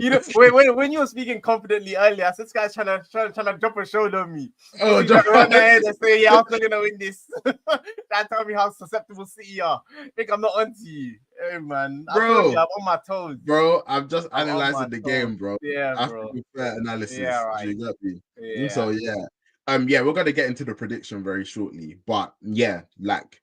I do think it's going to be a very interesting game. I do think it's going to be tight. Like I think, a lot of the time, like I remember watching like some of those Liverpool City games and it was like, oof, like, do you get me? Like, again, I think those Liverpool City games were, well, not the last North London derby game, but, typically like the NLD games, like they're very, like action packed, like do you get me, like really entertaining games. And like I think quite a few of those City Liverpool games were similar. I'm not expecting that from this. Me personally, like I think it's going to be a lot of chess. Do you get me? A lot of chess. Do you get me? Again, like I spoke before the Spurs match regarding like the foundations Arsenal have and the qualities they have. And obviously you have Rice back now, which is brilliant for you because I think that's definitely going to help. Massive. And like just putting it like frankly, City have more quality than Spurs. So do you get me? Like it's going to be a completely different challenge. But like you've still got a great defense. I think again, you have the experience of going to the Etihad and getting the point last year, and you beat them at the Emirates as well. So I think this Arsenal team, I remember there was a time, I can't remember exactly. I think was it like 12 in a row where you like. I can't remember exactly what it was. I don't remember. But before last season, it was like we had like they had a hold over you. Like it was nasty. Like I think it was something like 10 games in a row they beat you or something like that in the Prem. Bro, like, do you get me?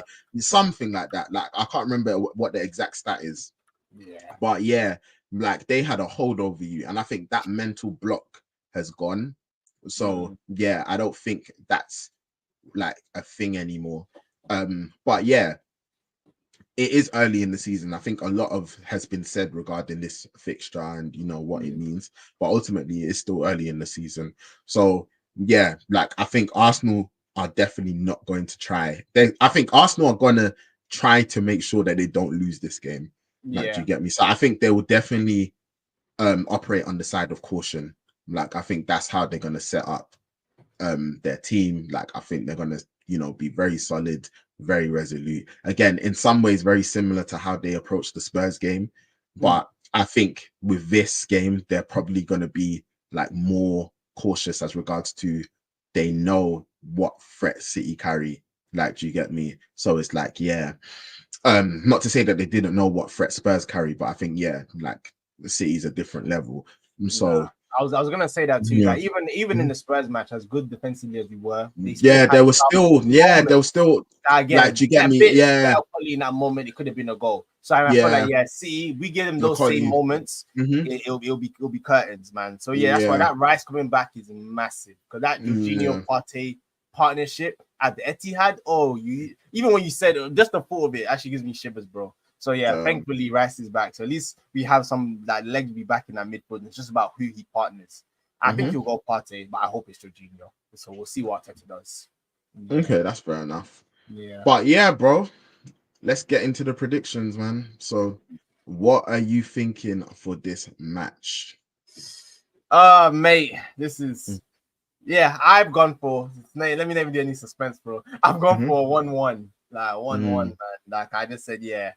Again, I would love to be wrong. Arsenal nick it, stinkiest performance ever seen in the Premier League. And then Martinelli, another deflected goal. In fact, I'll take it. But yeah, I feel like we can. I think it's going to be a tough ask for us, man. Even that 1-1, that's more me also leaning on the fact that I know that we're severely lacking like creativity going forward. So I don't really see us scoring more than a goal, and that's hopium that Haaland doesn't get or City don't get. Because I low-key kind of see City getting 2. And I was gonna go 2-2, but I said I don't see us getting 2. That's why again, it's a hopium 1-1. Because if I'm being honest, I see 2 goals for City and 1 goal for Arsenal, and that's very clear what that means. But I'm gonna go 1-1 in my prediction, and then we'll see what happens. It's my take. But yeah, what are you saying, bro? Yeah, bro, I've actually gone for the exact same. I've gone for 1-1. Oh, I thought you would have gone for City winning on this one. No, I've gone for 1-1. Like, I think again, I wouldn't be surprised if City win it. Like, yeah, again, like the Spurs match, like when we were giving our like opinions on it, like again, with no disrespect to Spurs, but I just looked at it and I thought, you know what? Like, I think Arsenal they know what to do. Like, I think again, the foundations are solid. They got a great defense. I think Spurs don't necessarily, whilst they do have quality, they don't necessarily have like that outstanding quality where they'll be able to break Arsenal down. And I thought that Spurs were quite naive. Again, we spoke about the set pieces. We spoke about how vulnerable they were. And yeah, like I thought Arsenal will win it. And that's why from the off, when I was, even before I went into like all the details, I said, yeah, bro, I'm just giving you a heads up.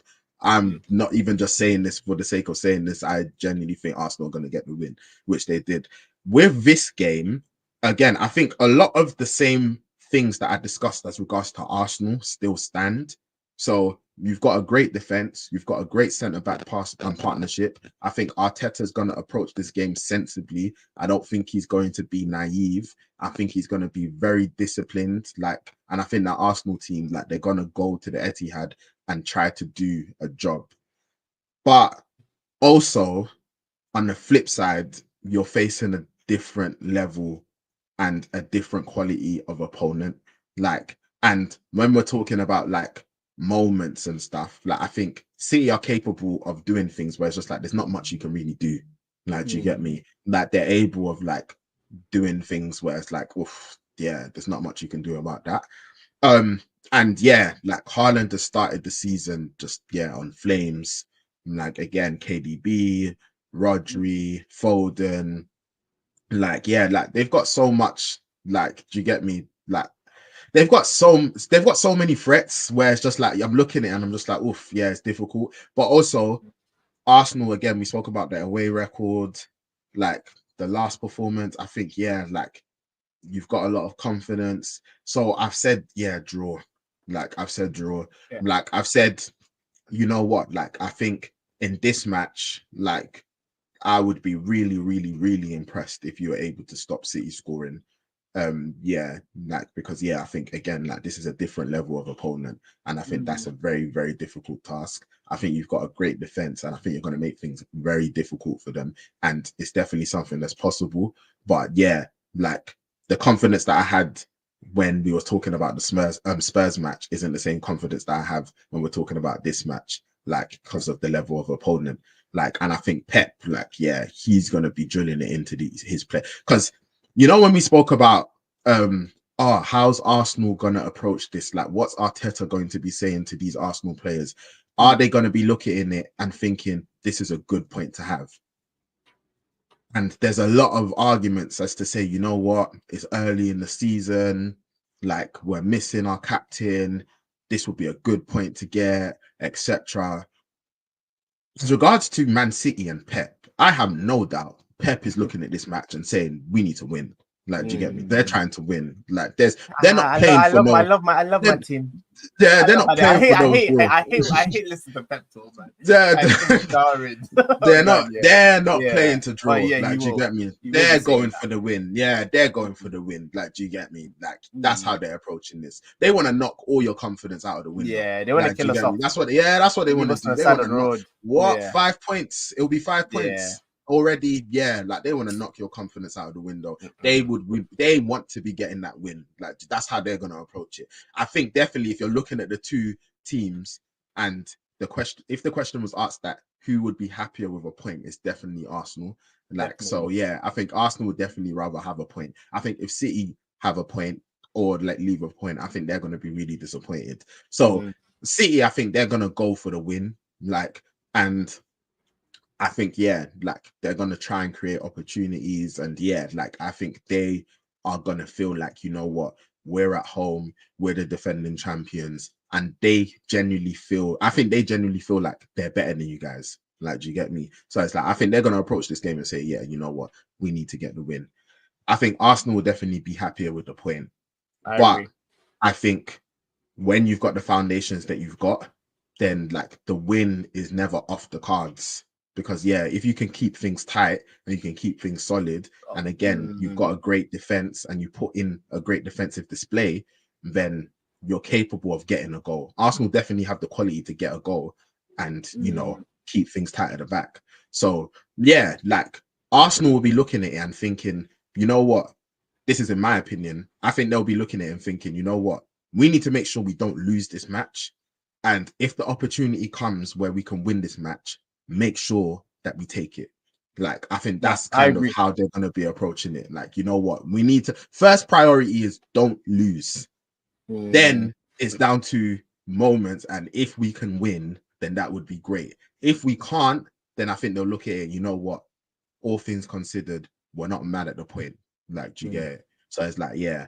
And I think against Spurs, even with everything that was going on, I thought that, you know what, they're not even happy with the point still. Like they feel like they can do a job here. Oh, like, yeah. And they should. Yeah. So yeah, like I've gone for 1-1. I've gone for 1-1. It's going to be an interesting game. Like, again, like when you're talking about a team like City, like, yeah, like they've got so much quality that, do you get me? Like, I'm looking forward to it.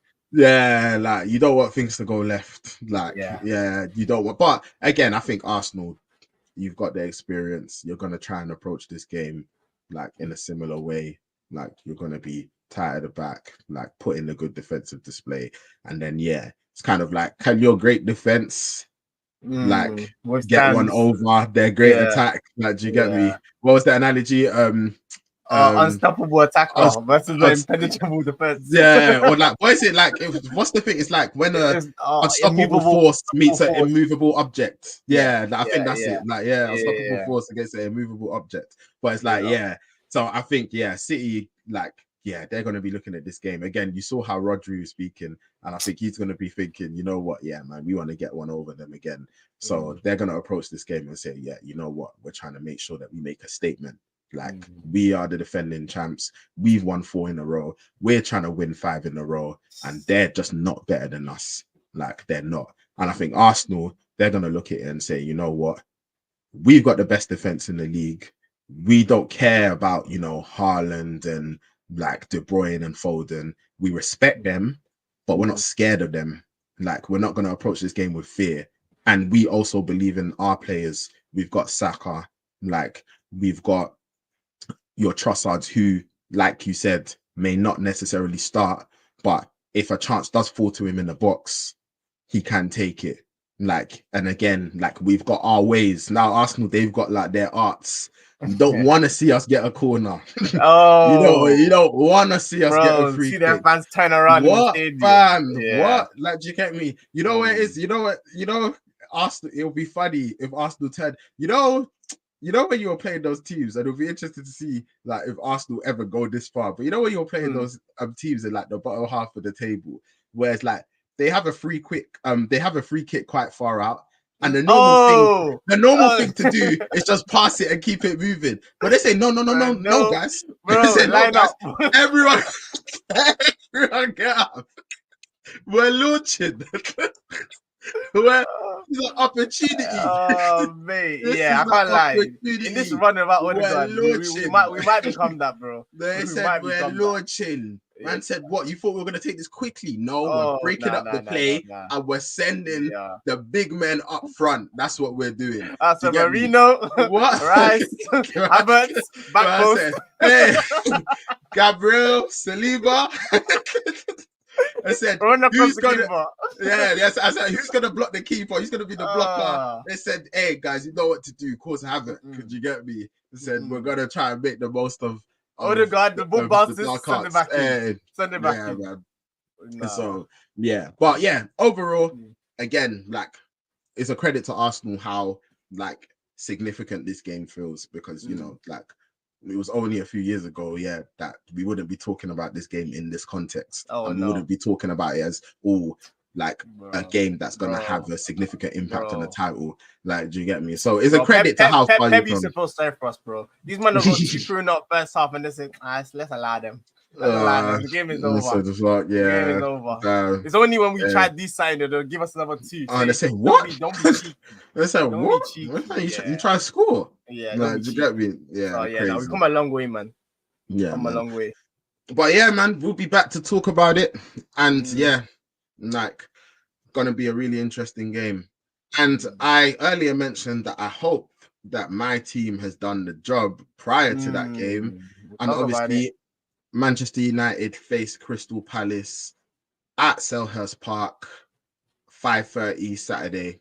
And like, I think that's going to be a difficult game. I'm just going to give like a few of my thoughts on the match. Like we spoke about the Southampton game, and prior to the Southampton game, I spoke to you about the fact that, you know what, just because we scored a few goals and we put some good passes together, like that's not going to be enough to convince me that things have truly changed. You're back. And we went on to win 3-0 and we scored some good goals and we put some good passes together. 10 goals in 2 games.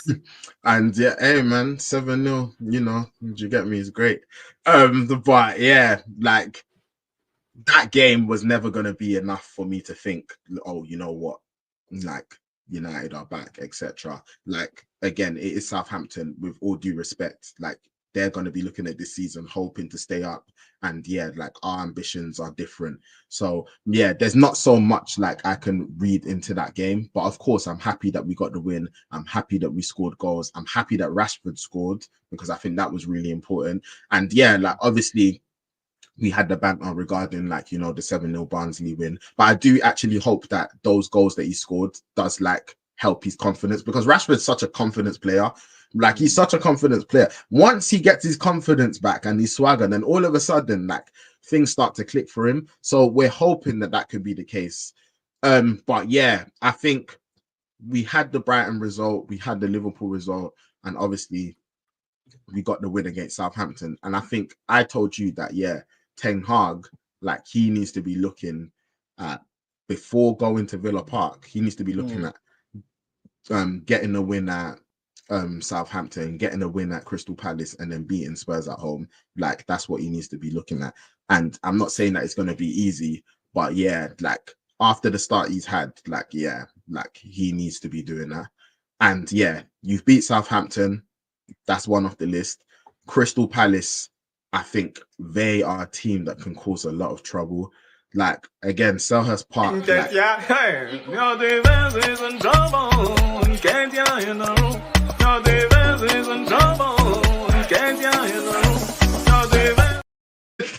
Get this off my screen, bro. Right, bro. He said there could be trouble. I said, hey, bro. You're right, bro. There could be trouble. Get this off my screen, bro. But whatever, bro. But you know what? And I was actually going to talk about Crystal Palace's threat, because again, Eze, he's a player that I really rate. Like, again, like, he's got a lot of quality, and we saw how he started the season, and it was like he was quite unlucky. And then his goal came, and like, I think he's someone that can also again, ironically, can always cause trouble. And then Nketiah, obviously he got his first goal, and like, he's gonna be someone who, again, he's got a point to prove. Like, and I think we've seen with Smith Rowe, like, sometimes making that move to, like, a smaller team, that can really, like, do wonders for your career. And I remember even, like, Pereira, who used to play for us, he went to Fulham and he looks much more comfortable. Like, and like, sometimes just, like, making a move, like, it can do a lot for you. And I look at Nketiah and I think, you know what? Like, he could be, like, a real threat for this Palace team. Obviously, you've got Mateta there as well. We spoke about how they were able to hold on to Gay. So yeah, like Crystal Palace, like yeah, man. I think they're a team that, especially like 5:30 on a Saturday, like yeah, man, like it can be an awkward fixture. It can be an awkward fixture. So I don't think it's going to be an easy game at all. Regarding United, I think I'm really curious to see what starting lineup he goes with. I think obviously we've seen Rashford score a few goals, obviously the 2 against Barnsley and then the 1 against Southampton. So yeah, I think he's gonna start. But then obviously Ahmad, who I rate Ahmad highly, and I think he needs to be starting. But then also you've got Garnacho, who he's been coming on and he's been contributing. And again, he scored 2 goals against Barnsley as well. And yeah, he scored the last goal against Southampton in the Community Shield. He scored. Like, I think he's been someone that's really trying to fight his way into that starting 11. So I'm curious to see what lineup Ten Hag goes with, because I think Rashford will start, and I'm not exactly sure what he's gonna do regarding Ahmad and Garnacho. Is it that much of a? I'm not sure. I'm not sure. Like, do you get me? With me, I'll be starting Ahmad. Yeah. With me, I'll be starting Ahmad, and Garnacho can be on the bench. Do you get me? And it's and then obviously you'd want him to come onto the pitch and make an impact. Do you get me? If Rashford's going to be starting, because I think Rashford's going to be starting anyway. I think Ten Hag was trying to play Rashford through the bad form, and now that he's picked up a goal, I don't. I know, but it's I think that's this season he's gone into it, and it's just because I think we were looking at his performances, and it was clear that Rashford wasn't playing great. But I think again, because he knows the goal threat that Rashford can be, and he knows that when things click, Rashford can be a real asset for Man United. I think he's looked at it and said, you know what, I need to get this guy going. I need to get him going. And obviously he got his goal, and I think he's going to be looking at it and thinking, you know what, I'm hoping that's the start of something. And it's funny because when you're talking about Martinelli, and you're saying, you know what, it's approaching his last chances, and you believe in him, and do you get me? It was making me laugh a little bit, because I was thinking it reminds me of what a lot of United fans be saying about Rashford. Do you get me? And how a lot of rival fans talk about Martinelli. It's just hey, bro, let it go. Do you get me? Just let it go. Let it go, bro. Do you get me? You just not that guy. Do you get me? Let it go. And then you're here nah, man. I saw what he did. I know what he's capable of. I believe. Do you get me? And I think you're 2 steps ahead. I didn't know that you walked this path before. Do you get me? So you're looking at it and you're no, I believe, etc. And I think, with Rashford, it's we know that when he is firing, man, he can be a really, really impactful player. And again, we saw what he was doing, when he came back from the World Cup, and he was essentially carrying our whole attack. A confident Rashford is so important for United, especially when we've spoke about our lack of goals. And he's someone that's a significant goal threat. So I think Ten Hag was looking at it and thinking, you know what, I'm trying to play Rashford through bad form. And whether that was the right decision or not, I think he's now going to look at it and say, you know what, he scored against Southampton. I think he's playing better. I'm gonna now make sure that he's in that lineup. So to flip that on you, the question on you, then I think I was saying about Martinelli. Do you feel like this game?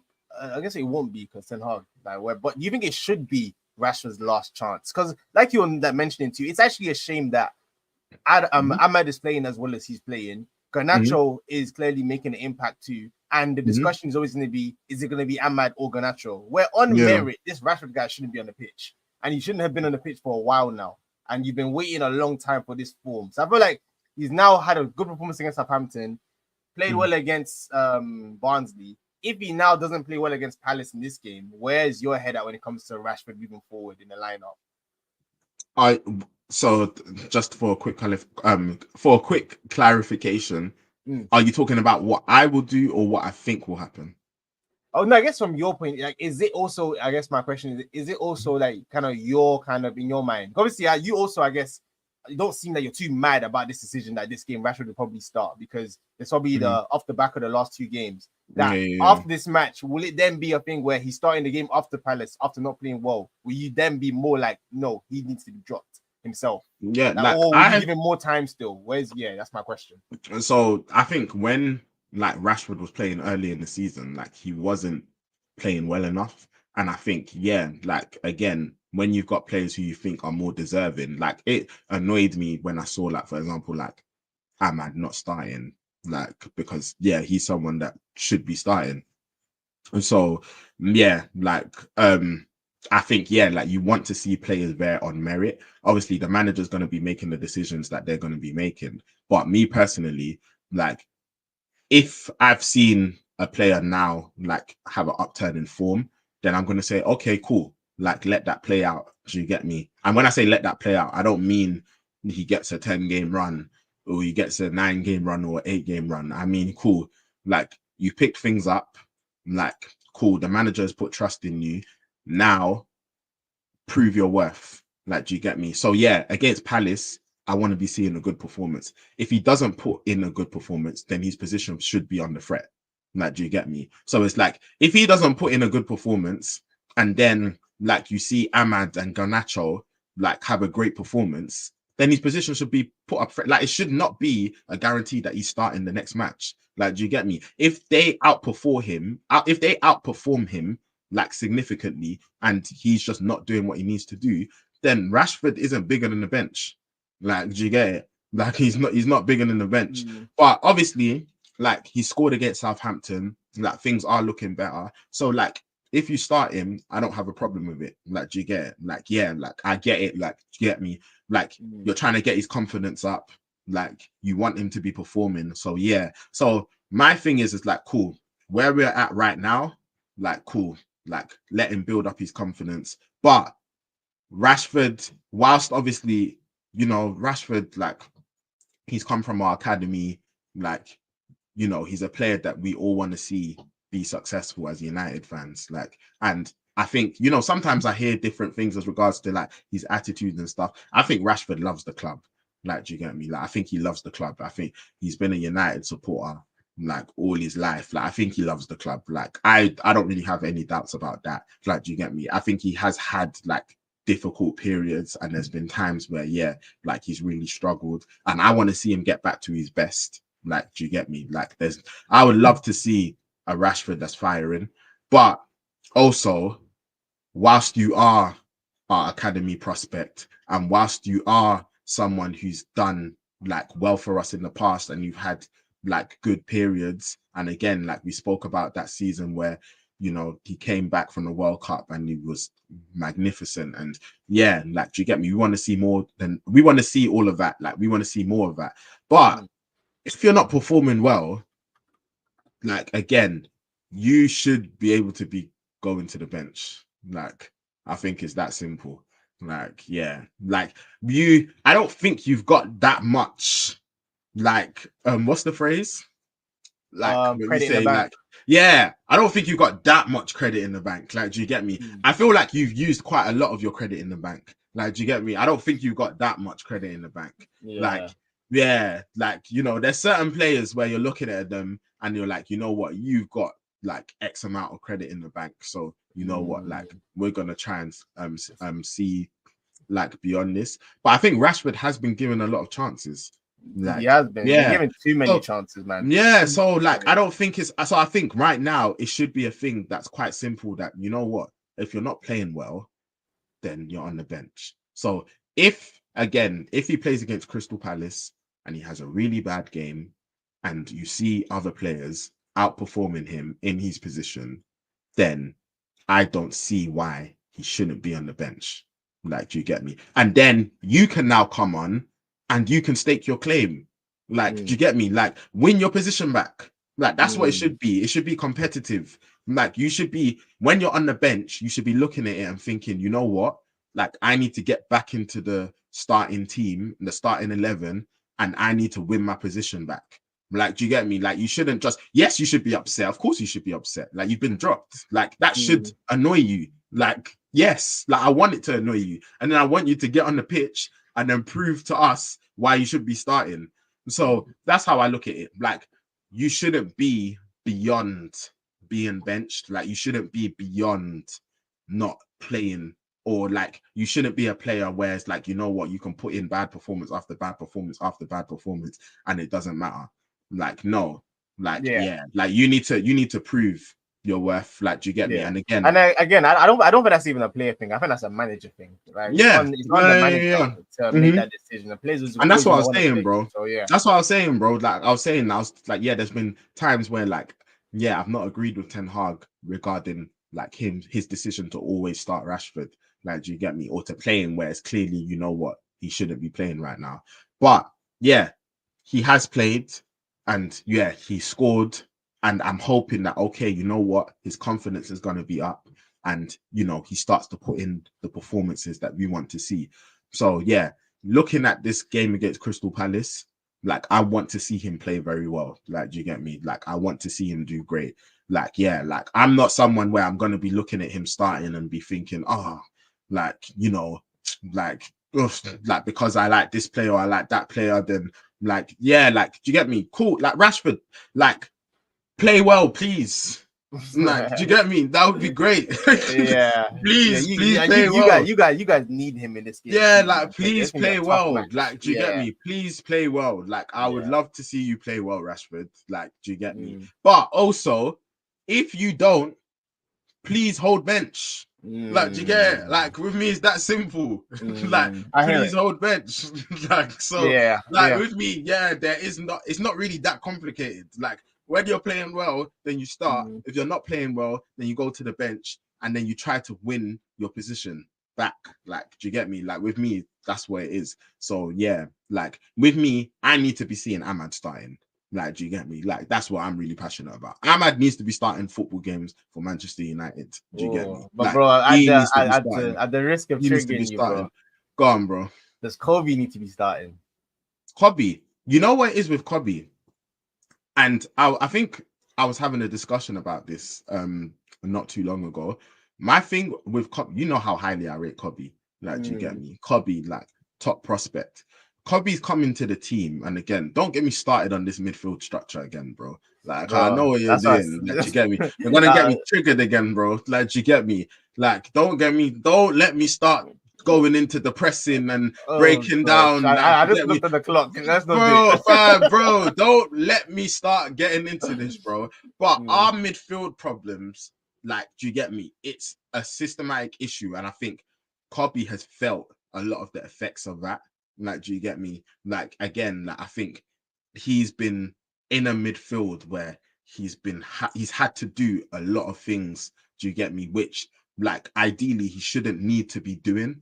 Like, do you get me? If he's in the right structure and if things are set up correctly and if we're pressing right. And I think, like, and on top of that, I think he's been playing a lot of minutes. Like, do you get me? Like, I think because of how well Kobe's done, like, we looked at it and said, oh, you know what? He needs to play. Like, do you get me? Like, and I think as a 19-year-old, like, he's definitely, like, starting quality for Man United. Like, do you get me? Without a doubt. Like, that's not in question at all. But like, sometimes, like, he should be able to have a rest. Like, do you get me? Like, and I think he broke out last season, and now there's so much reliance on him. Like, do you get me? Like, you're looking at it. Fam, last season, we were looking at it and we were like, rah, this 18-year-old is our best midfielder.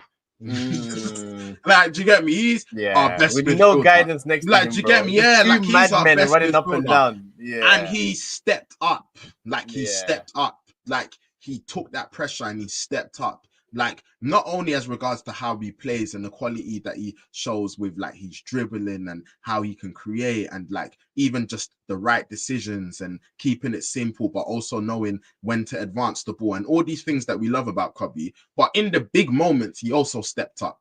FA Cup final against Man City, scores the winner, steps up. Against Liverpool at Old Trafford, top bins, steps up. We saw the last minute winner against Wolves, done man dirty. Nasty, 97th, finesse, through the legs, all of that, steps up. Like, so Kobbie's stepped up, and obviously he's coming right off the back of the Euros and getting to the final and working his way into the starting 11 in that team. And I think, yeah, this guy's played so much football. And then he's now come into this United team with this organized midfield again. And it's just like, yeah, man, it's a lot for him. So, and also, that's not to say that Kobbie's not made any mistakes. Like, do you get me? Like, I'm not trying to say that. I'm not saying Kobbie's been perfect. He hasn't been. Like, and yeah, when Kobbie's not had a great game, I'll say Kobbie's not had a great game. Like, I'm not someone where I'm just going to say, oh, you know what? Because this is a player that, do you get me? I really like, I'm always just going to like give him praise and I'm never going to give him any criticism. No, like, do you get me? Like, of course, Kobbie's made mistakes. Like, again, we saw against Liverpool, like, whilst I spoke about like the structural issues with our midfield and stuff, for that third goal, yeah, he should have done better. Like, he definitely should have done better. Like, and I think Kobbie knows that. Like, so yeah, like but again, he's also someone who's 19 and he's had to take up so much responsibility. And again, I think we spoke about it. Like, when you're breaking out into a team, midfield position is the hardest, such a difficult. You know, look how people are talking about Rice. Do you get me? Like, and say, oh, this guy, man, like, yeah, bro, you know what? He can't dictate. He can't win the ball back. You get me? Whatever. He can't overlap. You can't dribble. You can't. Why can't he do it? Why can't he do it? Why can't he do it? Like, do you get me? And I think, yeah, when you're going into that midfield, like, do you get me? Like, and Kobbie's someone, I've said it, like, Kobbie's someone who I believe he needs to be further forward anyway. So it's just like, I think naturally that's where he needs to play. Like, his best qualities are further up the pitch. And obviously, he's been asked to do different things for Manchester United. And yeah, like last season, we saw a lot of time.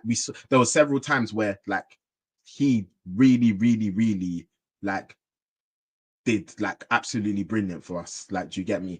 Even when having to do things that he probably maybe necessarily doesn't want to do. And when I say doesn't want to do, not from an attitude wise, but doesn't want to do as regards to this is not necessarily the best part of his game. Like, do you get it? So yeah, like with Kobbie, like, yeah, man, like I think obviously again, I'm not gonna go into United's midfield structure because yeah, that's a whole thing. But yeah, man, like I think Kobbie with anything, it's just about protecting him, making sure that, you know, like he's fresh. Like, do you get me? Like he's not playing too much minutes. But yeah, there's no doubt that, you know, Kobbie's like starting quality. Like, do you get me? Like, yeah, like Kobbie's a quality player. But yeah, again, like ideally, you saw Foden coming into that City team, like with all his quality, he was able to like come in. Pep will take him out. Pep will put him in. Pep will put, yeah. Do you get me? Like out of mud, like some of these other players. Yeah, like ideally, that's what you want to be seeing. Like, do you get me? Like, give him his minutes, protect him, etc. Kobbie's been thrown in the deep end, and he shouldn't be playing this amount of.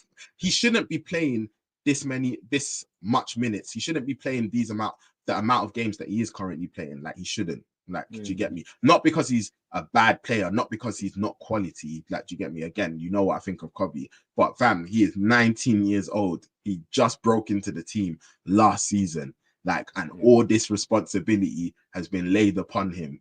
And now, when certain things aren't going right, and there are wider issues with our midfield and our tactics and our pressing and our manager that is getting exposed, then now people are trying to get onto Kobbie and say, oh, look at him. Oh, yeah, look at the hype. He's not this, he's not that, he's not. Shut up, man. Like, you lot are just chatting rubbish, bruv.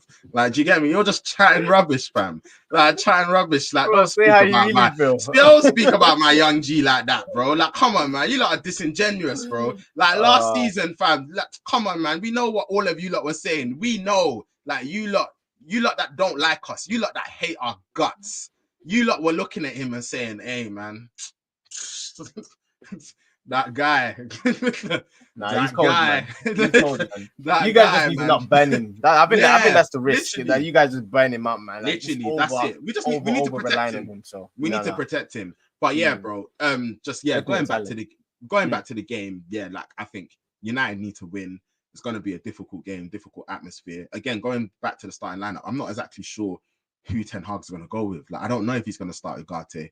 That's I think that's the part of the game that I'm the most interested in. Yeah, I don't know. Midfield, like again, we won't get into it, but just like whether he goes Casemiro, I think I think he might. I think the fact that he got in the Barnsley match tells me. I mean, when I see managers do stuff like that, tells me that maybe you're looking at this game to start him.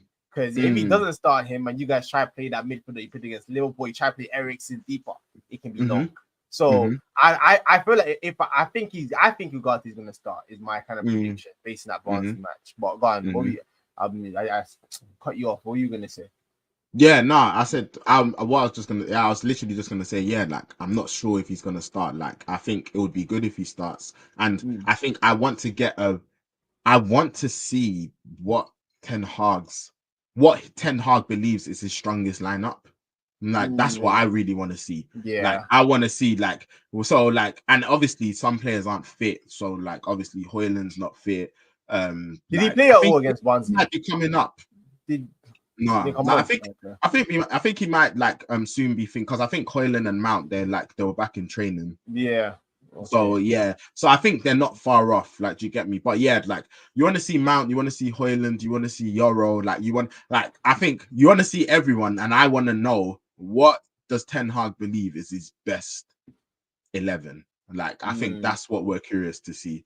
Like, do you get me? So yeah, and then again, like that midfield, like how are you gonna set up? Because you've been playing Bruno false 9, and now Xerxes been starting, and then obviously Mount seemed to be key to your pressing tactics. And when he comes back, what are you gonna do? And then obviously we've got Ahmad there, and then we've got Rashford, and we've got Garnacho, and then obviously you've got two strikers in Højlund and Xerxes. Then there's Casemiro. I want to see how he's gonna approach things. So I think this game will be good to just again hopefully we can get a little closer to knowing what Ten Hag's best 11, what he believes his best 11 is.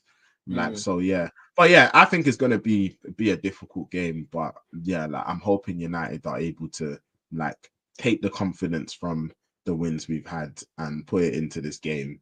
And yeah, hopefully we can get the win. So yeah. No, I hear it, man. I think this is gonna be a really, really tough game for you guys. Yeah, I think we kind of spoke about it. I think before I don't know, it wasn't United we were talking about this week, but it's just again. I mean, you're another of those teams similar to Chelsea where you guys really struggle away from home in terms of keeping clean sheets or playing against these type of teams like a Palace. So yeah, honestly, that's why I said that midfield, how you choose to go is going to be so interesting to me because if Ugarte doesn't start, and I think then his options are limited because whether it's Eriksen, whether it's Mainu, I feel like they're going to struggle in that midfield. I think the only kind of hope for you guys is I'm not sure. I was just seeing earlier that Wharton, I know he got withdrawn from the under-21 team. I think he picked up a lot, and then I don't think I'm not sure if he came on in their kind of Carabao Cup match, but I know he was on the bench. So I don't know how fit he is. Obviously, I know the Corey came off last game as well. I think came off at half time, so he's definitely probably going to be out. So I feel like with Palace, I'm not really sure exactly what they're going to do in midfield. So I think that's where maybe this is there's an opportunity for you guys in this game because they probably won't have their strongest midfield either. But again, Palace play with a back three. I feel like because of how they play too, with Ten Hag and this suicide. All your players in the opposition half's kind of box. If you're leaving Nketiah and Mateta on the other side to be potentially on the counter threat, that's one thing I'll say about Nketiah. Because seeing the Palace fans, they were, I think the reaction was making me laugh. He's first couple games there, but they're like, "Whoa, this guy's we're just running down the channel." He's actually a lot better than we thought he was. So I think he's had a good kind of initial start there, and I think this game. I think he has something for you guys, man. That's why I had to remind you that your defense is in trouble. Because even last year when you guys played us at the Emirates, I think it was him that. Back then, it wasn't last year. I think it was the year before that. Or was it? No, I'm mixing it up. I think this is when we came to Och. Oh, I mixed up the game. What was the game where Nketiah got the flick on? I don't know if it was a couple seasons ago now, where it was I think it was Xhaka was there. Xhaka crossed it. Nketiah was there, finished it. You get 2 goals in that game, so. Yeah, and you got 3-2. 3-2, yeah. So 3-2. I think he's gonna bring that experience, and him and Mateta. You guys, I'm still not sure about you guys offensively either. Because again, the game against Southampton, I didn't watch it, but I heard the first half an hour they were on you guys. Barnsley, I did actually. I was watching that match. That 3-0. Yeah, that 3-0, it could have been very different. Fugazi. Yeah, I remember you saying that. And then and in the Bonzi match, I watched a bit of it, probably the first like 20 minutes. And again, like it's like they didn't make any like good chances, but I think they also started off the game with confidence. Where I feel like a Palace, I don't know how good you guys are defensively, whether you can actually hold them out if they're pressing you, kind of stuff. I think that's kind of like my kind of thoughts on the game. So I think not in the like conscious of time as well. I feel like it's gonna be a really, really tough one. I feel like the fact that you guys are going away from home against a team as good as Palace, I feel like you guys are going to struggle. It's kind of like my take from the outside. I feel like I think it's going to be a tough match. United is my fault. So what's your prediction, bro? I'm gonna say, because my guy.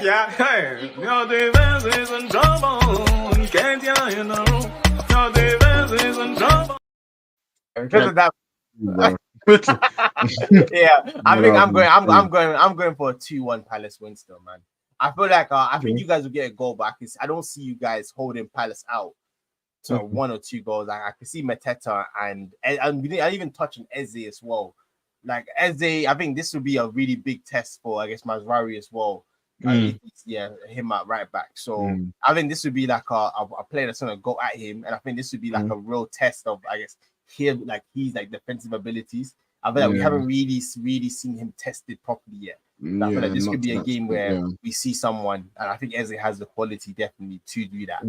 So man, I think that's kind of my fault. I'm going for a 2-1 Palace win. I think I can see a draw too. I feel like I feel like defensively is where I feel like Palace, I trust them more because they're going to be more defensive with their back five, and I don't trust you guys defensively. That I have them just edging this one, so I'm going 2-1 Palace is my prediction. What's your prediction for this game, bro? I don't necessarily trust United defensively as well.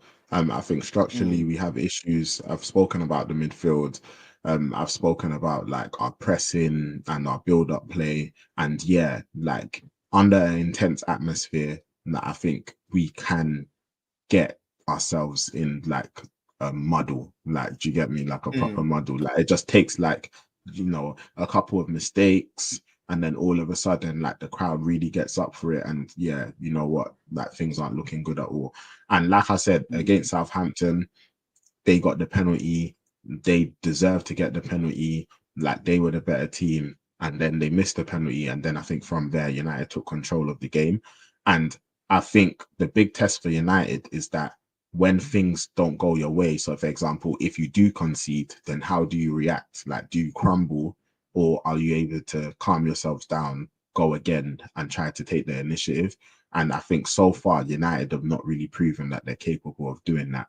And that's definitely a big concern. That being said, obviously, I'm always hopeful that United can win. Like, I'm happy that obviously Rashford got his goal. Like, I do want to see Ugarte come into the team. I want to see how he performs. Like, I think he's got a point to prove. I think he's someone, like I said, who takes pride in like the defensive responsibilities that are laid upon him in midfield. And I think De Ligt had a really good game for us as well when we faced Southampton. So I'm hoping that he can, like build upon that and things can get better for him. I know you touched about Mazraoui. You touched on Mazraoui, sorry. And like he's someone who like I've been impressed with. Like, like I've been what? Oh, you touched on that. Touched on Mazraoui. You spoke about Mazraoui. You spoke about Mazraoui, and like he's someone that I've been impressed with like how he's played. So like I think you're right. He's not necessarily had like someone really go at him like that. I think Matoma was a player I thought would, but he was really fighting that Brighton match. So so that's going to be a test for him. But like I've been impressed with him. So like I'm hoping again, like and I'm really hoping Xerxes can get a goal as well, because I think like against Southampton, like he put in a really good performance, and like a lot of the things which I think we saw with him, like we saw in him at Bologna, I think we were seeing on display. And like I said, obviously I was there when he got his debut goal, and I think that was a big relief, just for the fact that it's not going to become a thing where you've gone this many games without scoring, and like the pressure starts to build and build. But I do also feel like he has actually had quite a few chances where it's not just gone in for him. Like against Southampton, there was chances. Even Liverpool, where we lost 3-0, like Xerxes had his chances there as well. Yeah. So I'm hoping that he can get his name on the score sheet because, I think that would be really important for his confidence. And again, United need to score more goals. Like we definitely need to do that this season. So overall, I think it's going to be a really difficult game. Like I think Nketiah, he is a threat. Mateta's a threat. Eze's a threat. I think Palace have some really good players. I think it's going to be an intense atmosphere. And like I'm not at all taking this game lightly. Like I think Palace can cause us a lot of trouble. But I am going with a United win. I'm going for us to win 2-1. Again, like I'm hoping that Rashford can build on the goals that he scored. Like, and I hope like he can continue to like improve his performances. I want to see Ahmad. Like again, I rate Ahmad highly. Like I think he's a really intelligent player. Like he's someone that likes to get on the ball. He likes to link up, but also like I've seen him like drive at players and run at players. And like there's a lot about his game that I really like. So Garnacho's really trying to like force his way into the starting lineup as well. So like it's gonna be interesting to see what happens there. And then like we've got the midfield issue, but we've signed Ugarte. Like I want to see him play. I want to see like like how he approaches playing in the Premier League and like how he adapts. So like, there's a lot of things to learn about United. There's a lot of things to I think there are some positives. Again, I've been really critical about our team, about our manager. I'm not going to go into all of that again. So like I think I'm going to watch this game and I'm hoping that like they can prove to me that there are at least some things to feel a little bit more optimistic about. So I'm going with a 2-1 United win.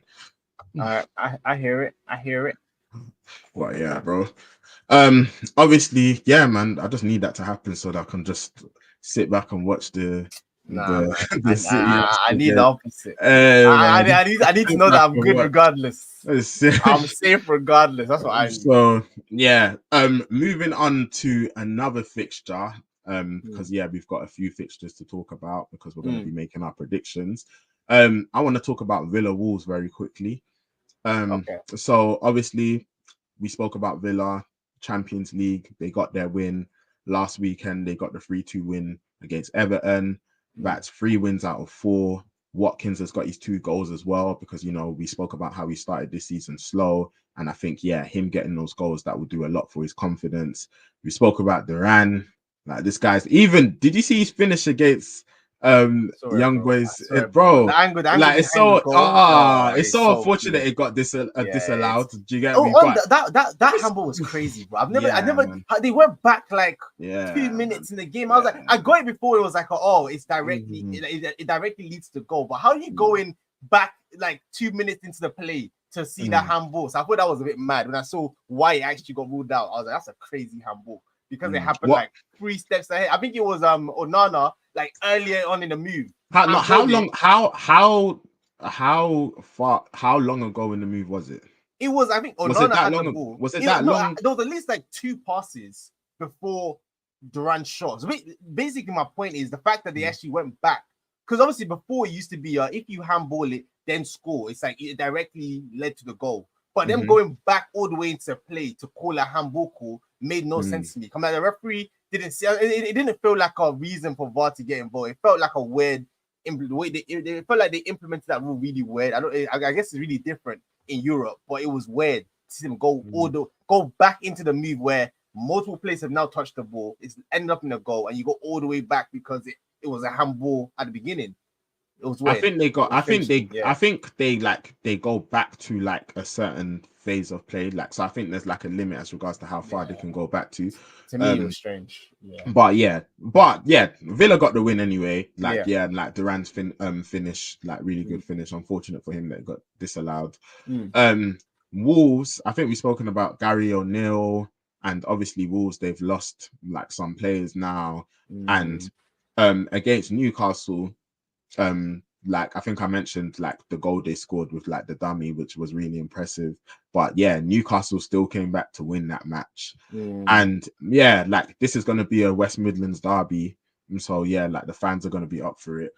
What are your thoughts on the match? Who do you think is going to get the win, and what is your prediction? Yeah, man. I think this game there's gonna be goals, man. That's the first year. I think there's gonna be goals in this one because Wolves they showed us even from that Chelsea match, that 6-2, where the way they play, they always give you a chance. And I feel like Villa at home, like they're not the kind of team I feel like you want to be playing that helter-skelter kind of football with something like right now because they look very impressive and they're also quite defensively solid.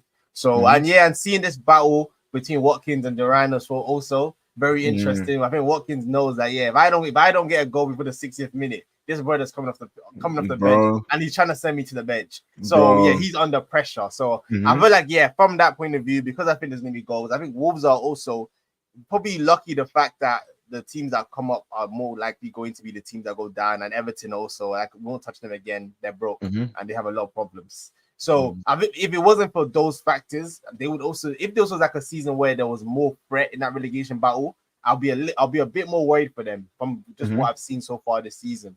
So all of that said, I'm going for a 3-1 Villa win in this game. Bro, you carry on copying me, man. Did you actually go 3-1? 3-1 Villa. Yeah, 3-1 Villa. I think I can see Wolves scoring. But I think Villa's confidence is sky high. Like, are you sure you're not just following the leader? I know people do that. Bro, that doesn't work, bro. If I'm behind you, bro, two of us, it doesn't make sense for me. I'll just lose. It's true. But I hear it. But if my predictions are right, for you to do that. You're right. I didn't think that was true. All right, cool. So I'm definitely not doing that, bro. Yeah, but I think Villa will get the win. 3-1, bro. And also, bro, remember you predicted Palace 2-1, bro. I went the other way. So man. But yeah, I can see goals in it. Moving on to the next fixture. Tottenham Brentford. Like, bro, what are your thoughts on this match? I'll let you start off with this one. Bro, this is gonna be a tough match, man. Like I feel like let me bring this. I wanted to show you this, and I feel like this will kind of dictate the conversation. If I just quickly share this quickly, this one share. So and then I put us over there. Yeah. So what's it called? Yeah. Why I say, bro, this is the form table. Yeah. After the first 10 games that what's called Ange had last season, from then until now. So obviously 32 matches, and I've heard a few different Tottenham fans talk about this. And I feel like Ange, man, right now, bro, like why I bring this up, obviously, you see Tottenham in 9th from 44 points. You see United, who had a horrible season last year with all the injuries, 51. We see Newcastle also, injuries, 53. And obviously, Spurs ended up finishing 5th. But it's because the power of those initial 10 games. And like, why I bring that up, man, I feel like Ange is actually under a lot of pressure. And I don't think he will lose his job or anything. I feel like, they're probably going to keep him for a while. He's still fresh new. But I feel like even watching that Coventry match, like they got through by the skin of their teeth, man. Like it's gone from where I feel like because there was so much hype initially with like they play good football, like that good football thing now. I feel like that PR is still in a lot of people's minds. And I was speaking to one of my boys over there. I was like, bro, like I feel like Ange and Ten Hag right now in terms of their fixtures and results, the energy that we give to Ten Hag, Ange doesn't really get any of that because there's a lot more kind of. He plays good football. At least he has a style of play. But can you quickly speak on that, bro? Go on. Very quickly. Just very quickly, bro. Go on. I agree. Now, I think the energy that Ten Hag gets is very different from the energy that Ange gets. Do you get me? And again, like, I think that Ten Hag in these press conferences, he doesn't help himself at all. Like, I think he gets really defensive and like he says a lot of stuff which like invites criticism. And like as a United fan, I've already said that trophies are great and I'm really happy that he did win like those trophies. But like, I think sometimes he does invite criticism. But also I think Ange, like, and that form table is crazy. Like, do you get me? Because like I think again, like correct me if I'm wrong. I think I saw something. I think Spurs have lost their last 7 out of 11 matches. Which is crazy. Out of the last 11, they've lost 7. That is crazy. Like, do you get me? That's horrible form. That's horrible form. Like, that's really bad. And What I will say though is that I think sometimes with football fans, like you can't have it both ways. So, okay, what do you mean by that? As a United fan, for example, we can't talk about how we are like one of the biggest clubs in the world. And we can't talk about how, you know, even after everything that's happened, we are still Manchester United and, you know, like we will always be relevant and etc. and etc. and etc. And then in the same light, like look at Spurs and say, oh, and should be getting equal criticism to us. Like, because I don't think he should. You're at Manchester United. The stakes are higher. It's that simple. Like, do you get me? Like, the stakes are higher.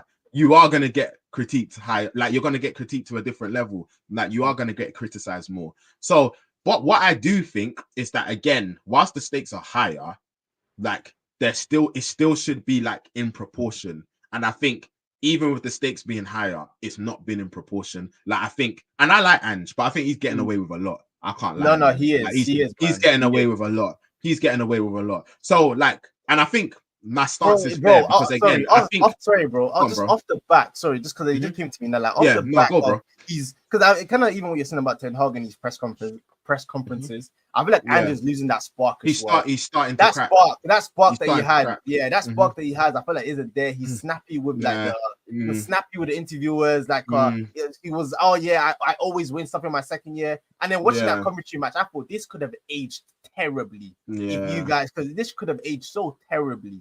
But so go on, sorry. I just remembered that I wanted to add that in. Yeah, no, I think again, like, I think Ange, he's always been truthful and he's always tried to be like honest. But I think, as of recent, like we're looking at his press conferences, and again, like, like you're seeing things and you're like, oof, like, like that doesn't sound quite right. Like, do you get me? It was like, like the same confidence that maybe I think a lot of Spurs fans had in him. Like, it's not necessarily the same. Not saying that, they're Ange, like they want Ange to like leave or anything like that. Like, I'm not saying they've got to that yet. But I do think that, you know what, like they are starting to look at him and think, you know what, like, okay, we understand the football you're trying to play.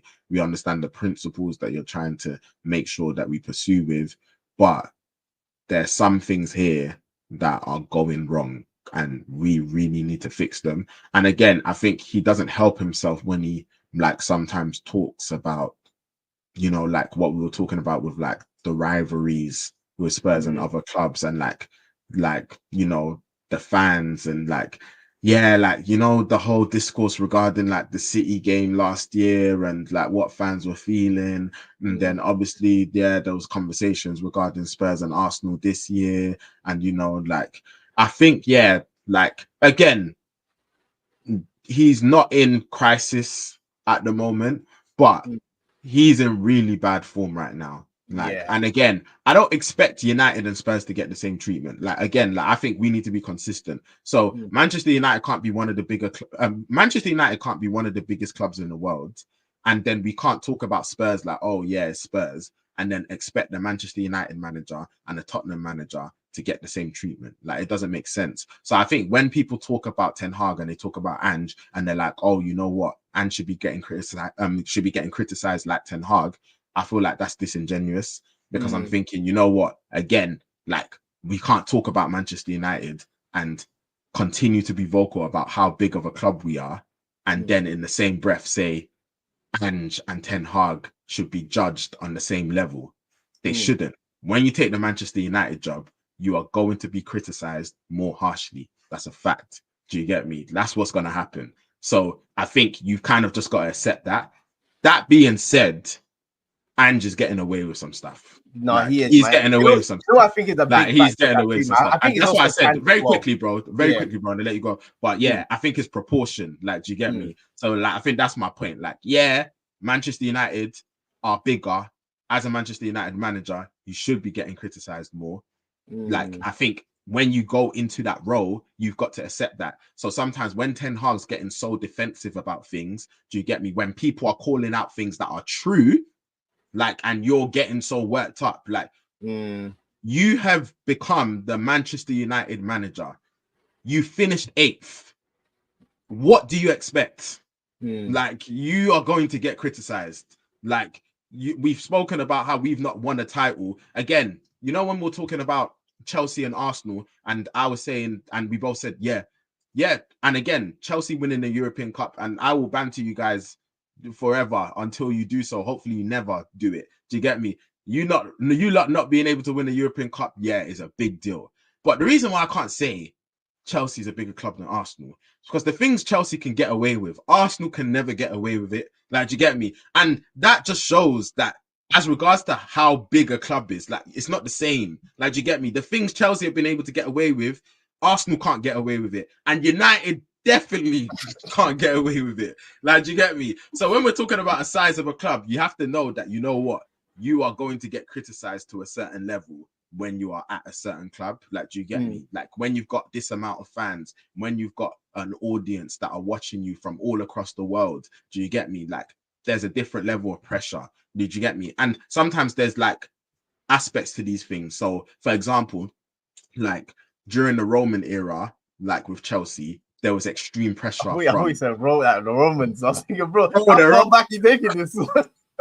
I'm about to get a history lesson. Nah, bro. Like during that era, Chelsea were ruthless, like with their managers. Like, if you're not winning, you're out. Like, do you get me? But like, that's coming from, like, do you get me? The people that are running the club, like the owner, and they're saying, you know what, this is what our standard is. This is what my standard is. This is what we're expecting. Do you get me? But as regards to like the club and how the media, how fans online are talking about, you know, success and failures and what's going on, like, do you get me? I think that's different. And yeah, like when you're looking at Arsenal, how they get criticized, the things that they can get away with, like, is very different. Like, do you get me? Like, yeah. And again, like we're talking about Spurs, for example, and Ange, like, do you get me? And what he's doing, he was playing good football. Like, do you get me? We saw Wenger playing good football and winning FA Cups, do you get me? And getting Champions League football before he started falling out of it, like towards the end. Do you get me? And he was getting slated. Oh yeah, like, didn't care about none of that. Do you get me? Slated. Do you get me? And if Spurs right now were winning those FA Cups and getting top four, do you get me? And some seasons just finishing outside, they're getting praised. And again, it's the level of club. Like, do you get me? Level of club. And sometimes it's got to do with your recent success. Sometimes it's got to do with your owners. Sometimes it's got to do with your board. That's why I'm saying with Chelsea, they were ruthless. They demanded a certain level of success, not necessarily because they're a bigger club than Arsenal, but their owner was someone who was expectant of results. And if you don't deliver them, then you're gone. Like, do you get me? But now, again, we're looking at Chelsea just as a club, and we're looking at the criticism they get. And they do get criticism, don't get me wrong. But again, they've been able to get away with things that I think, like Arsenal and United aren't getting away with. Look at Arsenal currently now. You guys have been able to go toe-to-toe with City, take it all the way to the end. And if you don't win a Premier League title, you know what's coming. Yeah. You know what's happening. Yeah. You know what's happening, bro. And we will be on stream, bro. Oh, and I am I'm gonna announce my retirement. I'm gonna announce my retirement, bro. I'm gonna let you know. And one thing I'll say even just in advance, bro. I'll say, bro, don't let United win a Prem before you lot. Okay, don't. That's crazy. Don't. That's what I'm saying. That's what I'm saying. Don't. Bro. Yeah, I deserve everything. Don't let that I deserve happen. everything, bro. Bro, I deserve everything, bro. So in this era where you're trying to do whatever you need to do, don't miss your chance. Do you get me? And let United come back and win a Prem before you lot. Because I'm letting you know now. I won't stop talking about it. I don't even know the words. Yeah, I don't even know the words. I won't stop talking about it. I'll be the loudest Arteta out that you ever seen, bro. Oh my god. You're gonna say I thought you like this guy. Nah, bro. Nah. But again, I think quickly going back.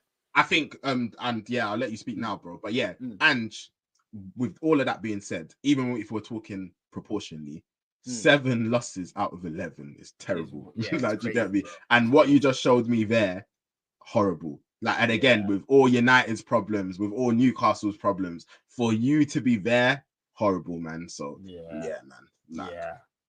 So I think why I even brought it up, because again, it's kind of, we were speaking about this, where it's like sometimes man, that perception of good football, not good football, And also, like you said too, I think the fans have a big part to play in terms of their patience or lack of patience. So that's probably a big factor in all of this too. But like, it's like, because of that perception of Ange plays good football. Even though now, if I'm being honest, bro, I watch Spurs and Spurs dominate the ball. But I've heard people call it, and I think it's so accurate, foreplay football, bro. Where these lot sometimes you will just pass the ball around the pitch, that horseshoe kind of. But then what real chances are you making? I've seen Solanke now, obviously the Arsenal game, fair enough, but that Coventry game, bro, that guy was speeding up scraps. Like, so all the good football that you play, like Solanke shouldn't be, whatever you think of Solanke, him himself as a footballer, his overall level, you should be giving this guy chance after chance if the football you're playing is truly. That's what I think. That's why someone like an Eze, man. Yeah, it was the kind of difference that they needed, but it would have been massive. But yes, I think that's why I said that overall, man. I think, and it's under the surface, but I think it's simmering. And this is the type of game against Brentford now, off the back of the Arsenal game. They just about got through Coventry. I think overall they're happy, but I think the people that really watched the match said this is still concerning. That's like it's Ange guy. Like I'm seeing that there's some, I guess, some of the fans anyway. The belief is starting to dwindle a bit, where they're looking at the numbers. They're looking at, we're being told we play good football, but how sustainable really is this? And I feel like Brentford is definitely a banana skin for them. That's why I think it's going to be a very tight match. And is definitely under some pressure now. I feel like this type of game, if they were to drop points again or lose, I feel like the noise is going to slowly start building. So it's just something that I wanted to kind of bring up and say, that's why I feel like there's definitely a lot of pressure on them in this game. You think, Brentford, but they actually, off the form, like the overall kind of, I guess, pressure behind the scenes and his press conferences, I feel like they need to win this, but I think they're going to find it very difficult. So, so I guess, I just kind of round up on my prediction, bro, then you kind of say yours. I'm actually going for a 1-1 draw in this game. Go on. Okay, I was going to say, I'm going for a 1-1 draw in this game, man. I feel like, again, I think they go away from home, which again, Brentford are home, right?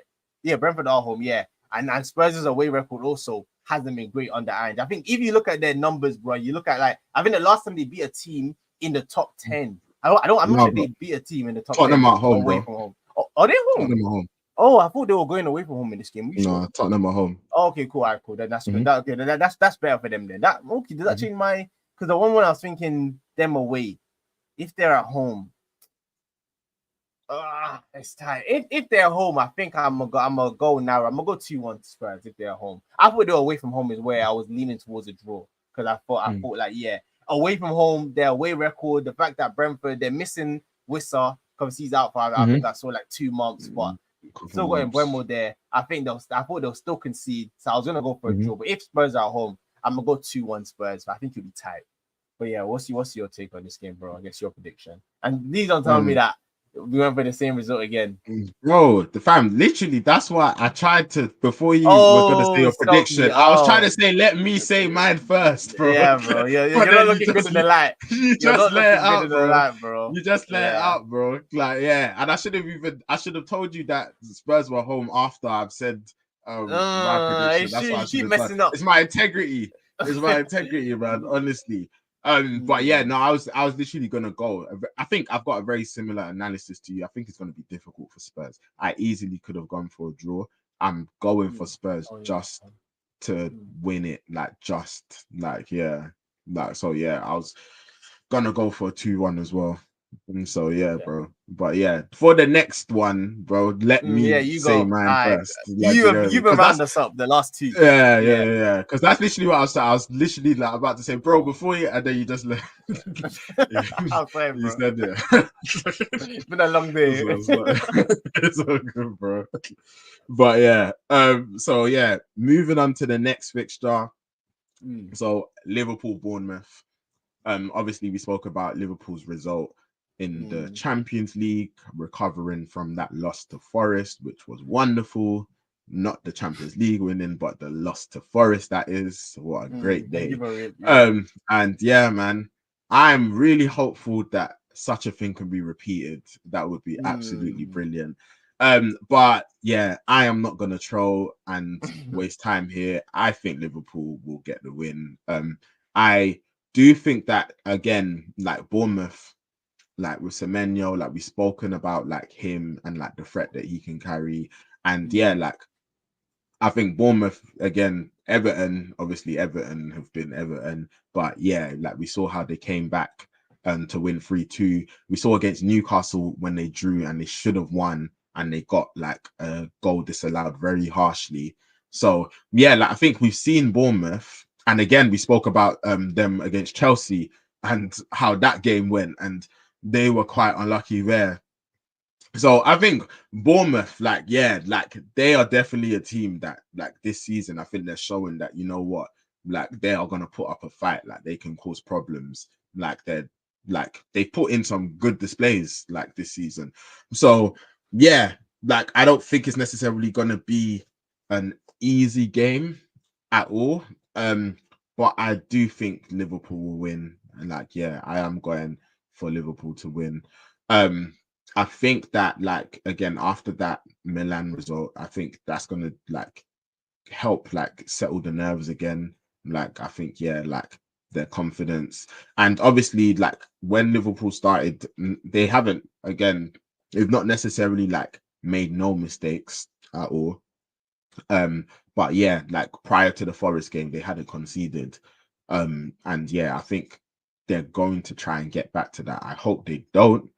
But yeah, I've gone for Liverpool to get a 2-0 win in this fixture. Okay.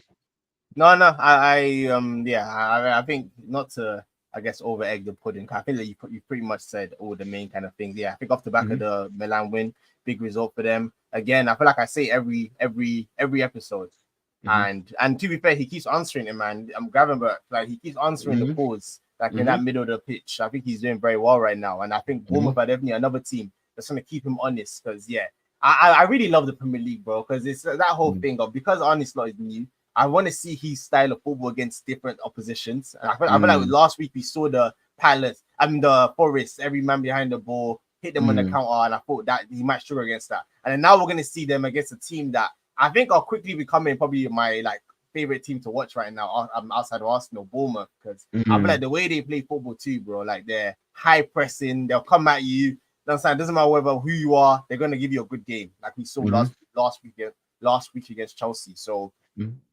I think because of that, it definitely should be an interesting match at Anfield. Like it should definitely be an attacking game. I think that's what Bournemouth have shown they kind of deliver in most of their matches. But yeah, I do think Liverpool will pull through with a win. But I have gone for 2-1, which I was hoping you weren't gonna say, because I was thinking you might say that. So I was happy with the 2-0. So yeah, I'm gonna go 2-1. I feel like I'm still not really sure about them, Liverpool defensively. Because even that Milan first goal was a mess. Yeah, like how they get caught in the transition, how they deal with that, I think there's still question marks. So I think that's why I'm gonna go 2-1. Say Bournemouth. If that Evan Nelson guy can get act together and not be trolling again, I think they can get a goal. But I see Liverpool still winning this one. So I'm gonna go 2-1 Liverpool.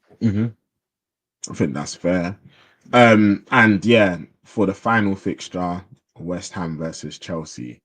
And yeah, I think this is going to be a tough game because, yeah, I think, yeah, West Ham are at home. Chelsea, obviously, they didn't deserve it, but they got the win regardless. And that's a quality in itself, like, you know, just being able to pick up the 3 points. So I think they'll be very happy with that. And obviously, they're still gelling. They have got a lot of players, like, they're still figuring things out. And West Ham also, they've made their signings. We spoke about their transfer window and like the signings they've made. So they're still like trying to make everything gel and they're figuring things out. So I think it makes for a very interesting game. Obviously, it's a London derby as well. Like, yeah, like I think this is a hard one to call for me. So I've gone for a draw. I've gone for a draw. Yeah, I've gone for a draw. I am going for, I'm not gonna lie, I've gone for 1-1, and even now as I'm speaking about it, I'm thinking I feel like there's gonna be more goals in it, but I'm just gonna stick with the 1-1. You sure, bro? I feel like there's gonna be goals there. No, I'll stick with the 1-1. There's enough goal scorers in both teams. I'll stick with the 1-1, bro. Okay. Yeah, no, I think that's a very good shout still. I feel like if I wasn't going to go for the result I'm about to say, I would have gone for the 1-1 because I agree with your analysis. And I feel like, yeah, you said it perfectly. In my mind, bro, this game is really about who can put their pieces together better. I think both managers have the same issue Because again, with West Ham, as well as they strengthen, they still have a dilemma, I feel like, when it comes to Kudus, Bowen, Paqueta, and I guess whoever they have up front, where I feel like Kudus is usually the left winger, but I feel like Kudus is so much better on the right. Bowen is the right winger. Then you still got Paqueta, and how you make all of them kind of, understand, gel into a cohesive team. I feel like that's something Lopetegui is still trying to figure out in terms of them going forward and being, understand, more cohesive. So I feel like that's something to look out for. Then Chelsea. A question I was going to even ask you, bro, and now I'll finish off my point is, who do you think should be Chelsea's starting front three? Because I don't, what do you think about that? What, currently? Yeah. Because I think it's different from, like, I think you can go currently and then you can go overall. Like, who do you think maybe, like, are better players? Yeah, so that's my question. My question is, if you had to pick what you think is Chelsea's strongest starting front three, which three players do you put in there is my question. So, like, when you say front three, are you talking about, what are you talking about, like, right winger, striker, left winger? Okay, so you're not talking about, like, the cam, like, you're not talking about, you're talking, okay, cool.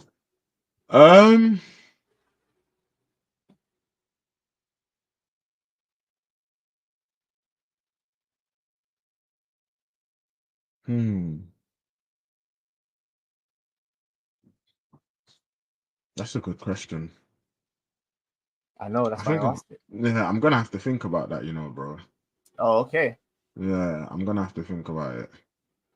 All right, cool. I'll give you my take and you can tell me whether you agree or disagree with. Because obviously, I think why I even asked that, there's been a lot of discourse this week about Nkunku versus Jackson as, like, I guess, a starter and who should start basically right now. And I think it kind of leads to an interesting question where if you would start with Nkunku, I guess, as a false nine or as the striker, what left winger and right winger pair would you then need for that to make sense and be balanced? So I think that's why I said, again, that's another, I'll give my answer, but I think that's also why, again, it's like, what does Maresca actually do? Does he stick with Jackson as a striker, or does he reward Nkunku for coming off the bench and getting the goal last game and say, Jackson, I like you, but this guy is a real threat and it's looking like I don't see what else in this team right now he can actually play. So maybe it is going to have to be in that false nine position that they find a home for Nkunku for it to actually work out at Chelsea. So I think that's why. So while you're thinking that's kind of like the motive behind my question. And then in terms of me, what I think, man, I feel like Jackson, like we've spoken about before, I feel like he gets probably overly disrespected in terms of his overall quality as a footballer. But I feel like, that finishing thing, man, is a massive, massive kind of weakness in his game.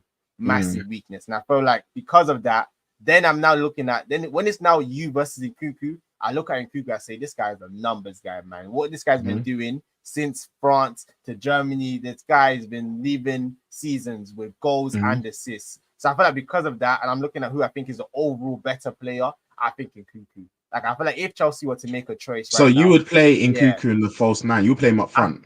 I think I would, man. And I think I only would because the competition is Jackson. Again, ultimately, Chelsea should have got a striker. But I think if you're now left with right now this season, Jackson or Nkunku, I feel like I would lean towards Nkunku, man. Just because I know that at least if you give this guy a chance in the box, he's more likely than not going to finish his chances that Jackson is bluffing. So again, it's an interesting one. If any Chelsea fan that watches this now or watches it later, let us know in the comments whether you agree or disagree with that. So I'm going Nkunku. Then I think on the left, I think right now you have to go. Right now, I think you have to go Neto. I feel like, again, if you're going Nkunku, the issue with that is then I feel like a Sancho, the balance, even Pedro Neto, the balance, because he's more of an assister as well. But I think it works more because then I think when you have a false nine, you want an explosive winger that can kind of get on the end of stuff as well to make those runs. I think that's where you need a Neto on the left wing. And then I think on the right wing, I think you need a Madueke. Because it's kind of like we're speaking about United, and like if you were to go with like Xerxes midfield as your striker, I think it then leans to maybe a Garnacho and maybe a Rashford 2 with him, because you know that if he drops in, you at least have 2 outlets that can get the goals for you. Whereas if it's now maybe again another kind of creative player, then again I feel like there's not enough incisiveness in that front three. So I think for me, right now, the most balanced and what I think they should go for now until proven otherwise would be Nkunku, Neto, Madueke, and then obviously Palmer in the 10 is my kind of thoughts. But I don't know whether you agree or disagree with that. I just thought it was an interesting discussion. No, I think again because of Chelsea's options, I think one, I need to see how Maresca's trying to use everyone. Like, I think, that's going to be important. And like, because there's so many options, because I think we know that in Nkunku, as regards to him being a goal threat, like, I think, I think we know that, like, he can do the job. I think the questioning regarding Nkunku, I think there's normally been two questions. I think there's one of them is injuries. Yeah. So like him being able to stay fit, like, and then two, he's one of those players where it's like sometimes like finding his best position has been difficult. Like has been difficult because they've tried to play him in positions where it's not worked. Like, do you get me? Like, it's not worked quite. Like, and then again, he's not like a number 9.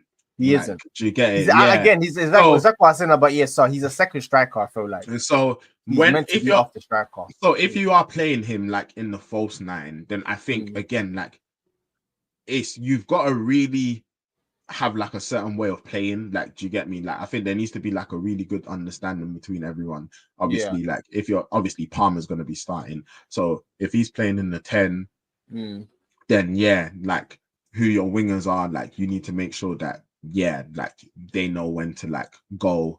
Do you get me? Like, when to make the runs, etc. Like, like, I think there's a lot of things to work out, and Chelsea have got so many creative players. But that's a really good question. Like, I'm actually like properly think about that. Like, I'm gonna have a proper think about that. But that's a good question.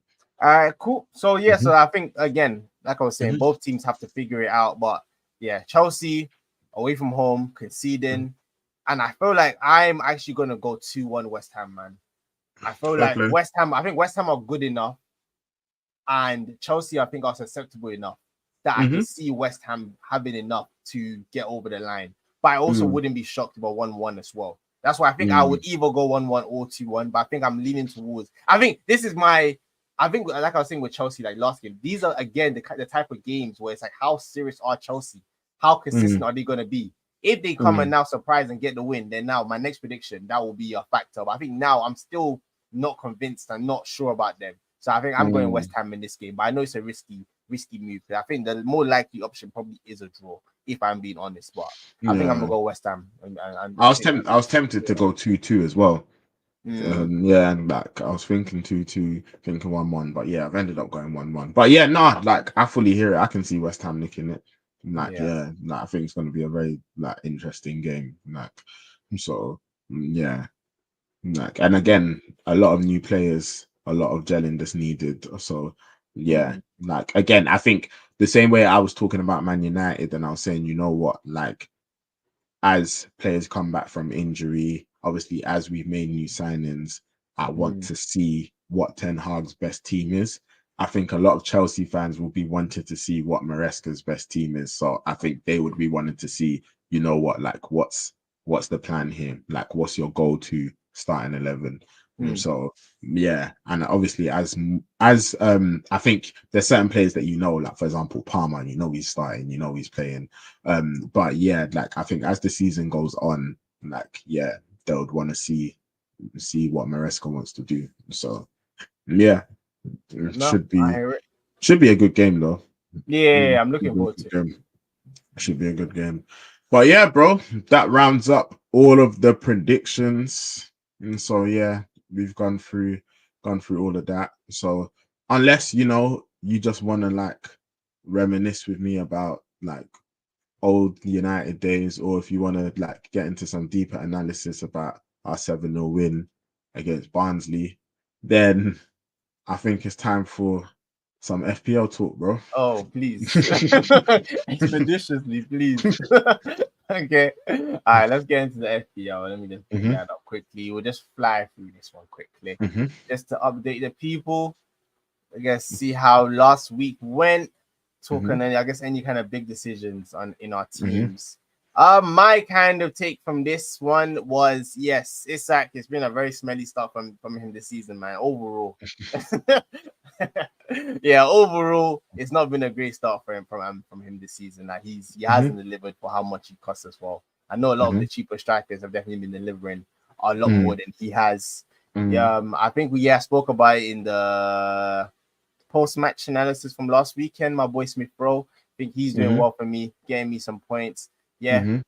Eze, I think Palace in that game. I feel like I think overall Palace are also still blending and still trying to figure out what their strongest team looks like and how they kind of fill that at least a gap. So again, hopefully for me anyway, this weekend he does sign. So Eze, and then any other big. I think the Trent one was obviously disappointing. I was kind of hoping. I love my Trent 70-minute clean sheet and he comes off the pitch. So unfortunately, this wasn't the case in this game. You only got the 1 point. So I didn't have the greatest week, but I wasn't too mad because I didn't make any transfers going into this weekend. So I kind of knew that my whole intention was just trying to relatively stay with the people that I'm with, like in the league. Was kind of like my thinking, and to try and bank on those a little bit more to give me more options moving forward. So bro, that was my game week 47, lower than the average, which is never a great sign. But so what was your? I saw that you wildcarded, man. I was like, hey, we're just gonna talk about this. So what were you thinking here? So it's funny with the wild card. It was literally just a thing where I think I really wanted like just a couple players, namely Trent. Like I wanted Trent in my team because I was just like, with you're actually a holder. How can you have Trent, Palmer, Saka, bro? I built. That's what I said. It's so funny as well because when I was wildcarded, you're taking a piss. When I was wildcarded, there actually wasn't that much for me to do. Like, like a lot of my team, like I was keeping anyway. So it was a funny wildcard because it was just like I'm really just wildcard to make. I'm really wildcarding just to make a couple of adjustments. Like I'm not one person. How greedy. That's actually what I thought, man. What's going on? I went wildcarding to like make loads of changes. Like I was literally wildcarding because I looked at Trent and I was like, with his assist threat and his attacking threat and obviously even like a goal threat and clean sheets on top of that, I was just like, I wanted to bring him in to my team. I'm not gonna lie, bro. I was delighted with the 1 point. Like, do you get me? Like, they can hold that. Like, they can hold that. I saw the Forest result. I smiled. I saw the Forest. I smiled. I said, I don't care. Trent's in my team, bro. Liverpool can hold that. Do you get me? So it's like, I'd much rather Forest beat them. Like, do you get me? Like, I'll much rather let Trent carry on not getting clean sheets, bro. I'll even man, I'll get him out of there, man. Like, do you get me? It's like, But obviously, when you're playing fantasy, like you've got to try and like think about things like not with your emotion, like just with your emotion, but also like with a little bit with your emotion still, because I think, like, do you get me? Sometimes you're still gonna have like biases like to like some players and etc. But like obviously I looked at Trent and like the potential for points. I was like, I wanted to bring him in to my team. So like I just wanted to make a few adjustments, and in order to bring Trent, I had to like move some things around. I had Martinez previously. I've now got Mazraoui just because, like I think like attacking wise, like there's more potential there. So like I made that decision. But like the wild card again, like I said, it was a funny one because Palmer, Saka, Salah, Ahmad, Rodgers, Haaland, Robinson, they were already all in my team. Like, do you get me? So it was just like, it was literally just about like moving some pieces around. Areola was already there, Fabianski. I literally like just moved some pieces around to get Trent. I wanted to trade Martinez for Mazraoui, and then like I had to like just move some other pieces around just to make the adjustments. But this game week, 59 points, decent. It was a decent one. Haaland, obviously I captained him with the form he's been in. Like, had to captain him. Like Ahmad, he got an assist. Like I think on another day as well, with how that second half opened up, like there would have been potential for him to like get more goal involvements, and Mazraoui as well. So but overall, like decent week. No, I hear it. And then to just show how the table's looking like right now. I lost my top spot to the Dons FC because he had a mad week, 75 points. So just looking at his team, he went for the double White and Saliba. And bro, I can't lie, I feel like that was probably the mistake I made going into this season. Like I didn't actually expect us to keep as many clean sheets as we have. Like I think even I underestimated Arsenal's defense. Like I knew how tough the start was, but now, bro, that, just back on just it, to they've even, been eaten. Bro, I remember that was one of the first things. I was like, bro, I can't believe you got no Arsenal players in your team, bro. Like, I can't believe you never went for no Arsenal defenders or Saka. Like, that was a big surprise. Like, because I would have thought like, Saka's gonna be involved with like a lot of the things that you do attacking wise, and Arsenal are gonna score their goals. And then obviously with your defenders, like you're gonna keep clean sheets, and then obviously like you get the odd goal here and there as well. That was one thing I even forgot to mention. Like I had to sell Saliba, which I didn't want to, but like in order to bring in Trent, like, you had to. There's a certain level, there's a certain. I'm already being greedy, do you get me? So I had to make a sacrifice somewhere. Really took like, about do you the get Bible. me? Yeah, man, you deserve that. I hope you learn from that, boy. Let's see how it works out. He had to go, like, do you get me? But I couldn't not have Trent because of just his potential for assists. He's like, he's attacking returns. Like, so I was like, you know what? I hope Liverpool lose every match, always. But like if they're not, like, do you get me? And he's doing whatever, then like let the points be there. So fair enough. Fair enough. And then just quickly going through the rest of his team quickly. Kudus is actually such an interesting player, man, because he's them guys that he's such a good footballer. But then the GA wise, I always feel like I don't know whether he's the greatest FPL asset in general. But again, we'll see what he does against Chelsea this weekend. Because again, I always look at I lost my top spot this week, but I'm thinking long term. Is there danger? And I feel like it's a good team, but I think those kind of Kudus, Minte again. I guess you don't really know about him. But we'll see with Leicester how many points he's going to get this season. And I feel like Haaland, Watkins have to give this, because this is a big move as well. People that went for Watkins, because obviously he had a really slow start to the season, but now he's starting to really cook it up. So it's going to be interesting to see everyone who sells Isak, who they go to, like who the next kind of options are going to be. Very interesting to see. Wissa, obviously he's come off with an injury, so he's going to have to definitely make that change there. But big shout out to Jarvis. He definitely smashed it this week with 75 points. He's now top of the league. We'll see whether he can keep himself there.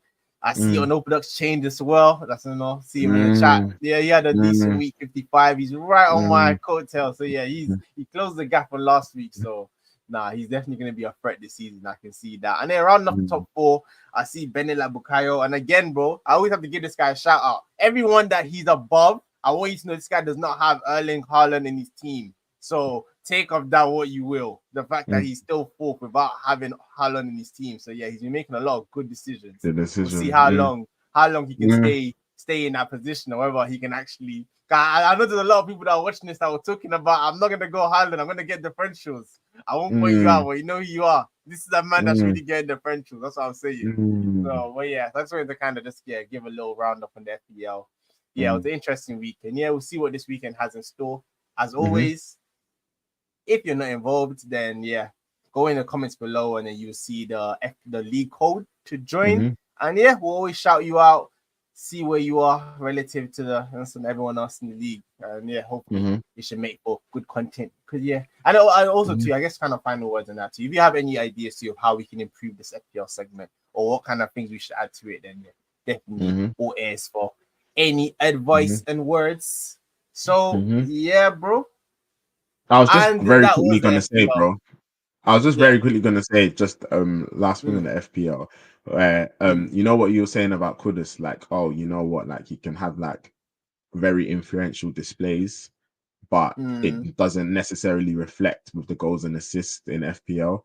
I think another player who like a lot of people are looking at and they're going to be waiting on is Rodgers for Villa. I think he's someone who started the season very well, and it's just not necessarily reflected with goals and assists yet. And I think like people are waiting because they're like, you know what, you're playing you're playing great right now. They're saying you're playing great, but the goals and the assists, they've not come yet. So numbers. It's everyone numbers who's game. got him, because I've had him from the beginning. Like I've had him in my team from the beginning. So like I looked at him and I thought, you know what, this is gonna be a good shout.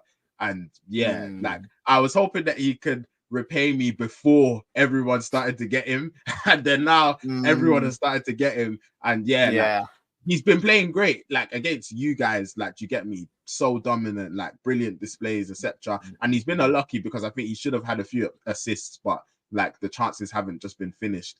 But like I think he's one of them ones where like we're looking at him and like, you know what, we're playing great. And from a footballing perspective, when it's time for two up front, we're gonna talk about how great your game is and etc. and whatever.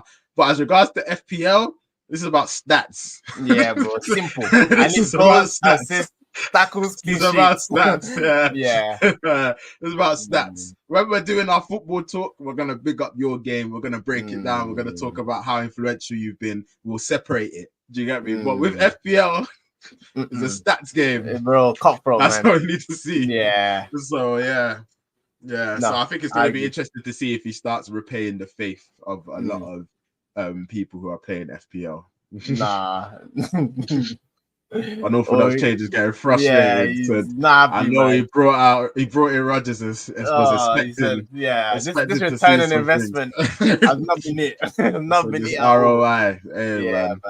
Man. But man, FPL, would be interesting to see how things go this week, especially with Arsenal facing City. So man. It's gonna be a lot of swings. No. But man. But bro, thanks for talking through that with us. And man, like Ace said, like, please feel free to get involved. The code, the details there in the description. And like if you've got any suggestions as regards to how we can improve the segment and whether you maybe want us to talk about it more or whatever the case may be, then please let us know. But bro, there's a lot of football this weekend. There's been a lot of football this week. Hey man, I'm looking forward to just watching some good quality matches, and obviously we'll be back for the review to talk about some games. So man, like I said, I'm just hoping United can get the win on the Saturday, so I can approach Sunday just quite calmly. Do you get me? Just watch some good football, etc. So man, but bro, do you have any final thoughts, anything that you want to say?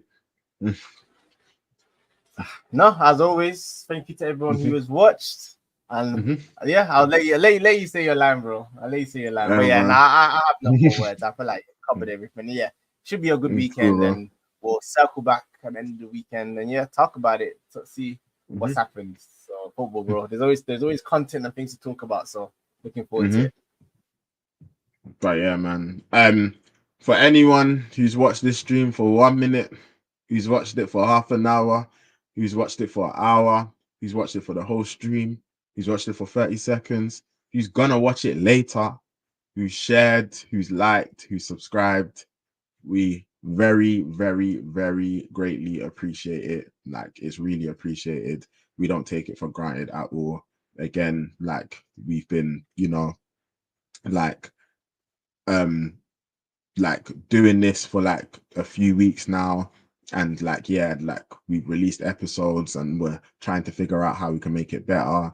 And obviously, like, we both have like loads of other things that we're doing like in our personal lives as well, and like we're trying to balance things and work things out. But like it's been like great to just get this going this year. Like, I think me and Ace had the target and we were like, like for the new season, like it would be great if we can get this up and running, and thankfully we've been able to. And I think the engagement, like the conversations, like I think the comments, the engagement, they've allowed for the conversations to be like really enjoyable, like even beyond what it would normally be when me and Ace are normally talking about football. So man, like we really appreciate all of the support, we really appreciate the engagement, we really appreciate people who are watching us talk about football at almost 2:00 in the morning. And we will never ever take that for granted, man. So really appreciate it, really do. No, bro, I feel like I have nothing else to say. It's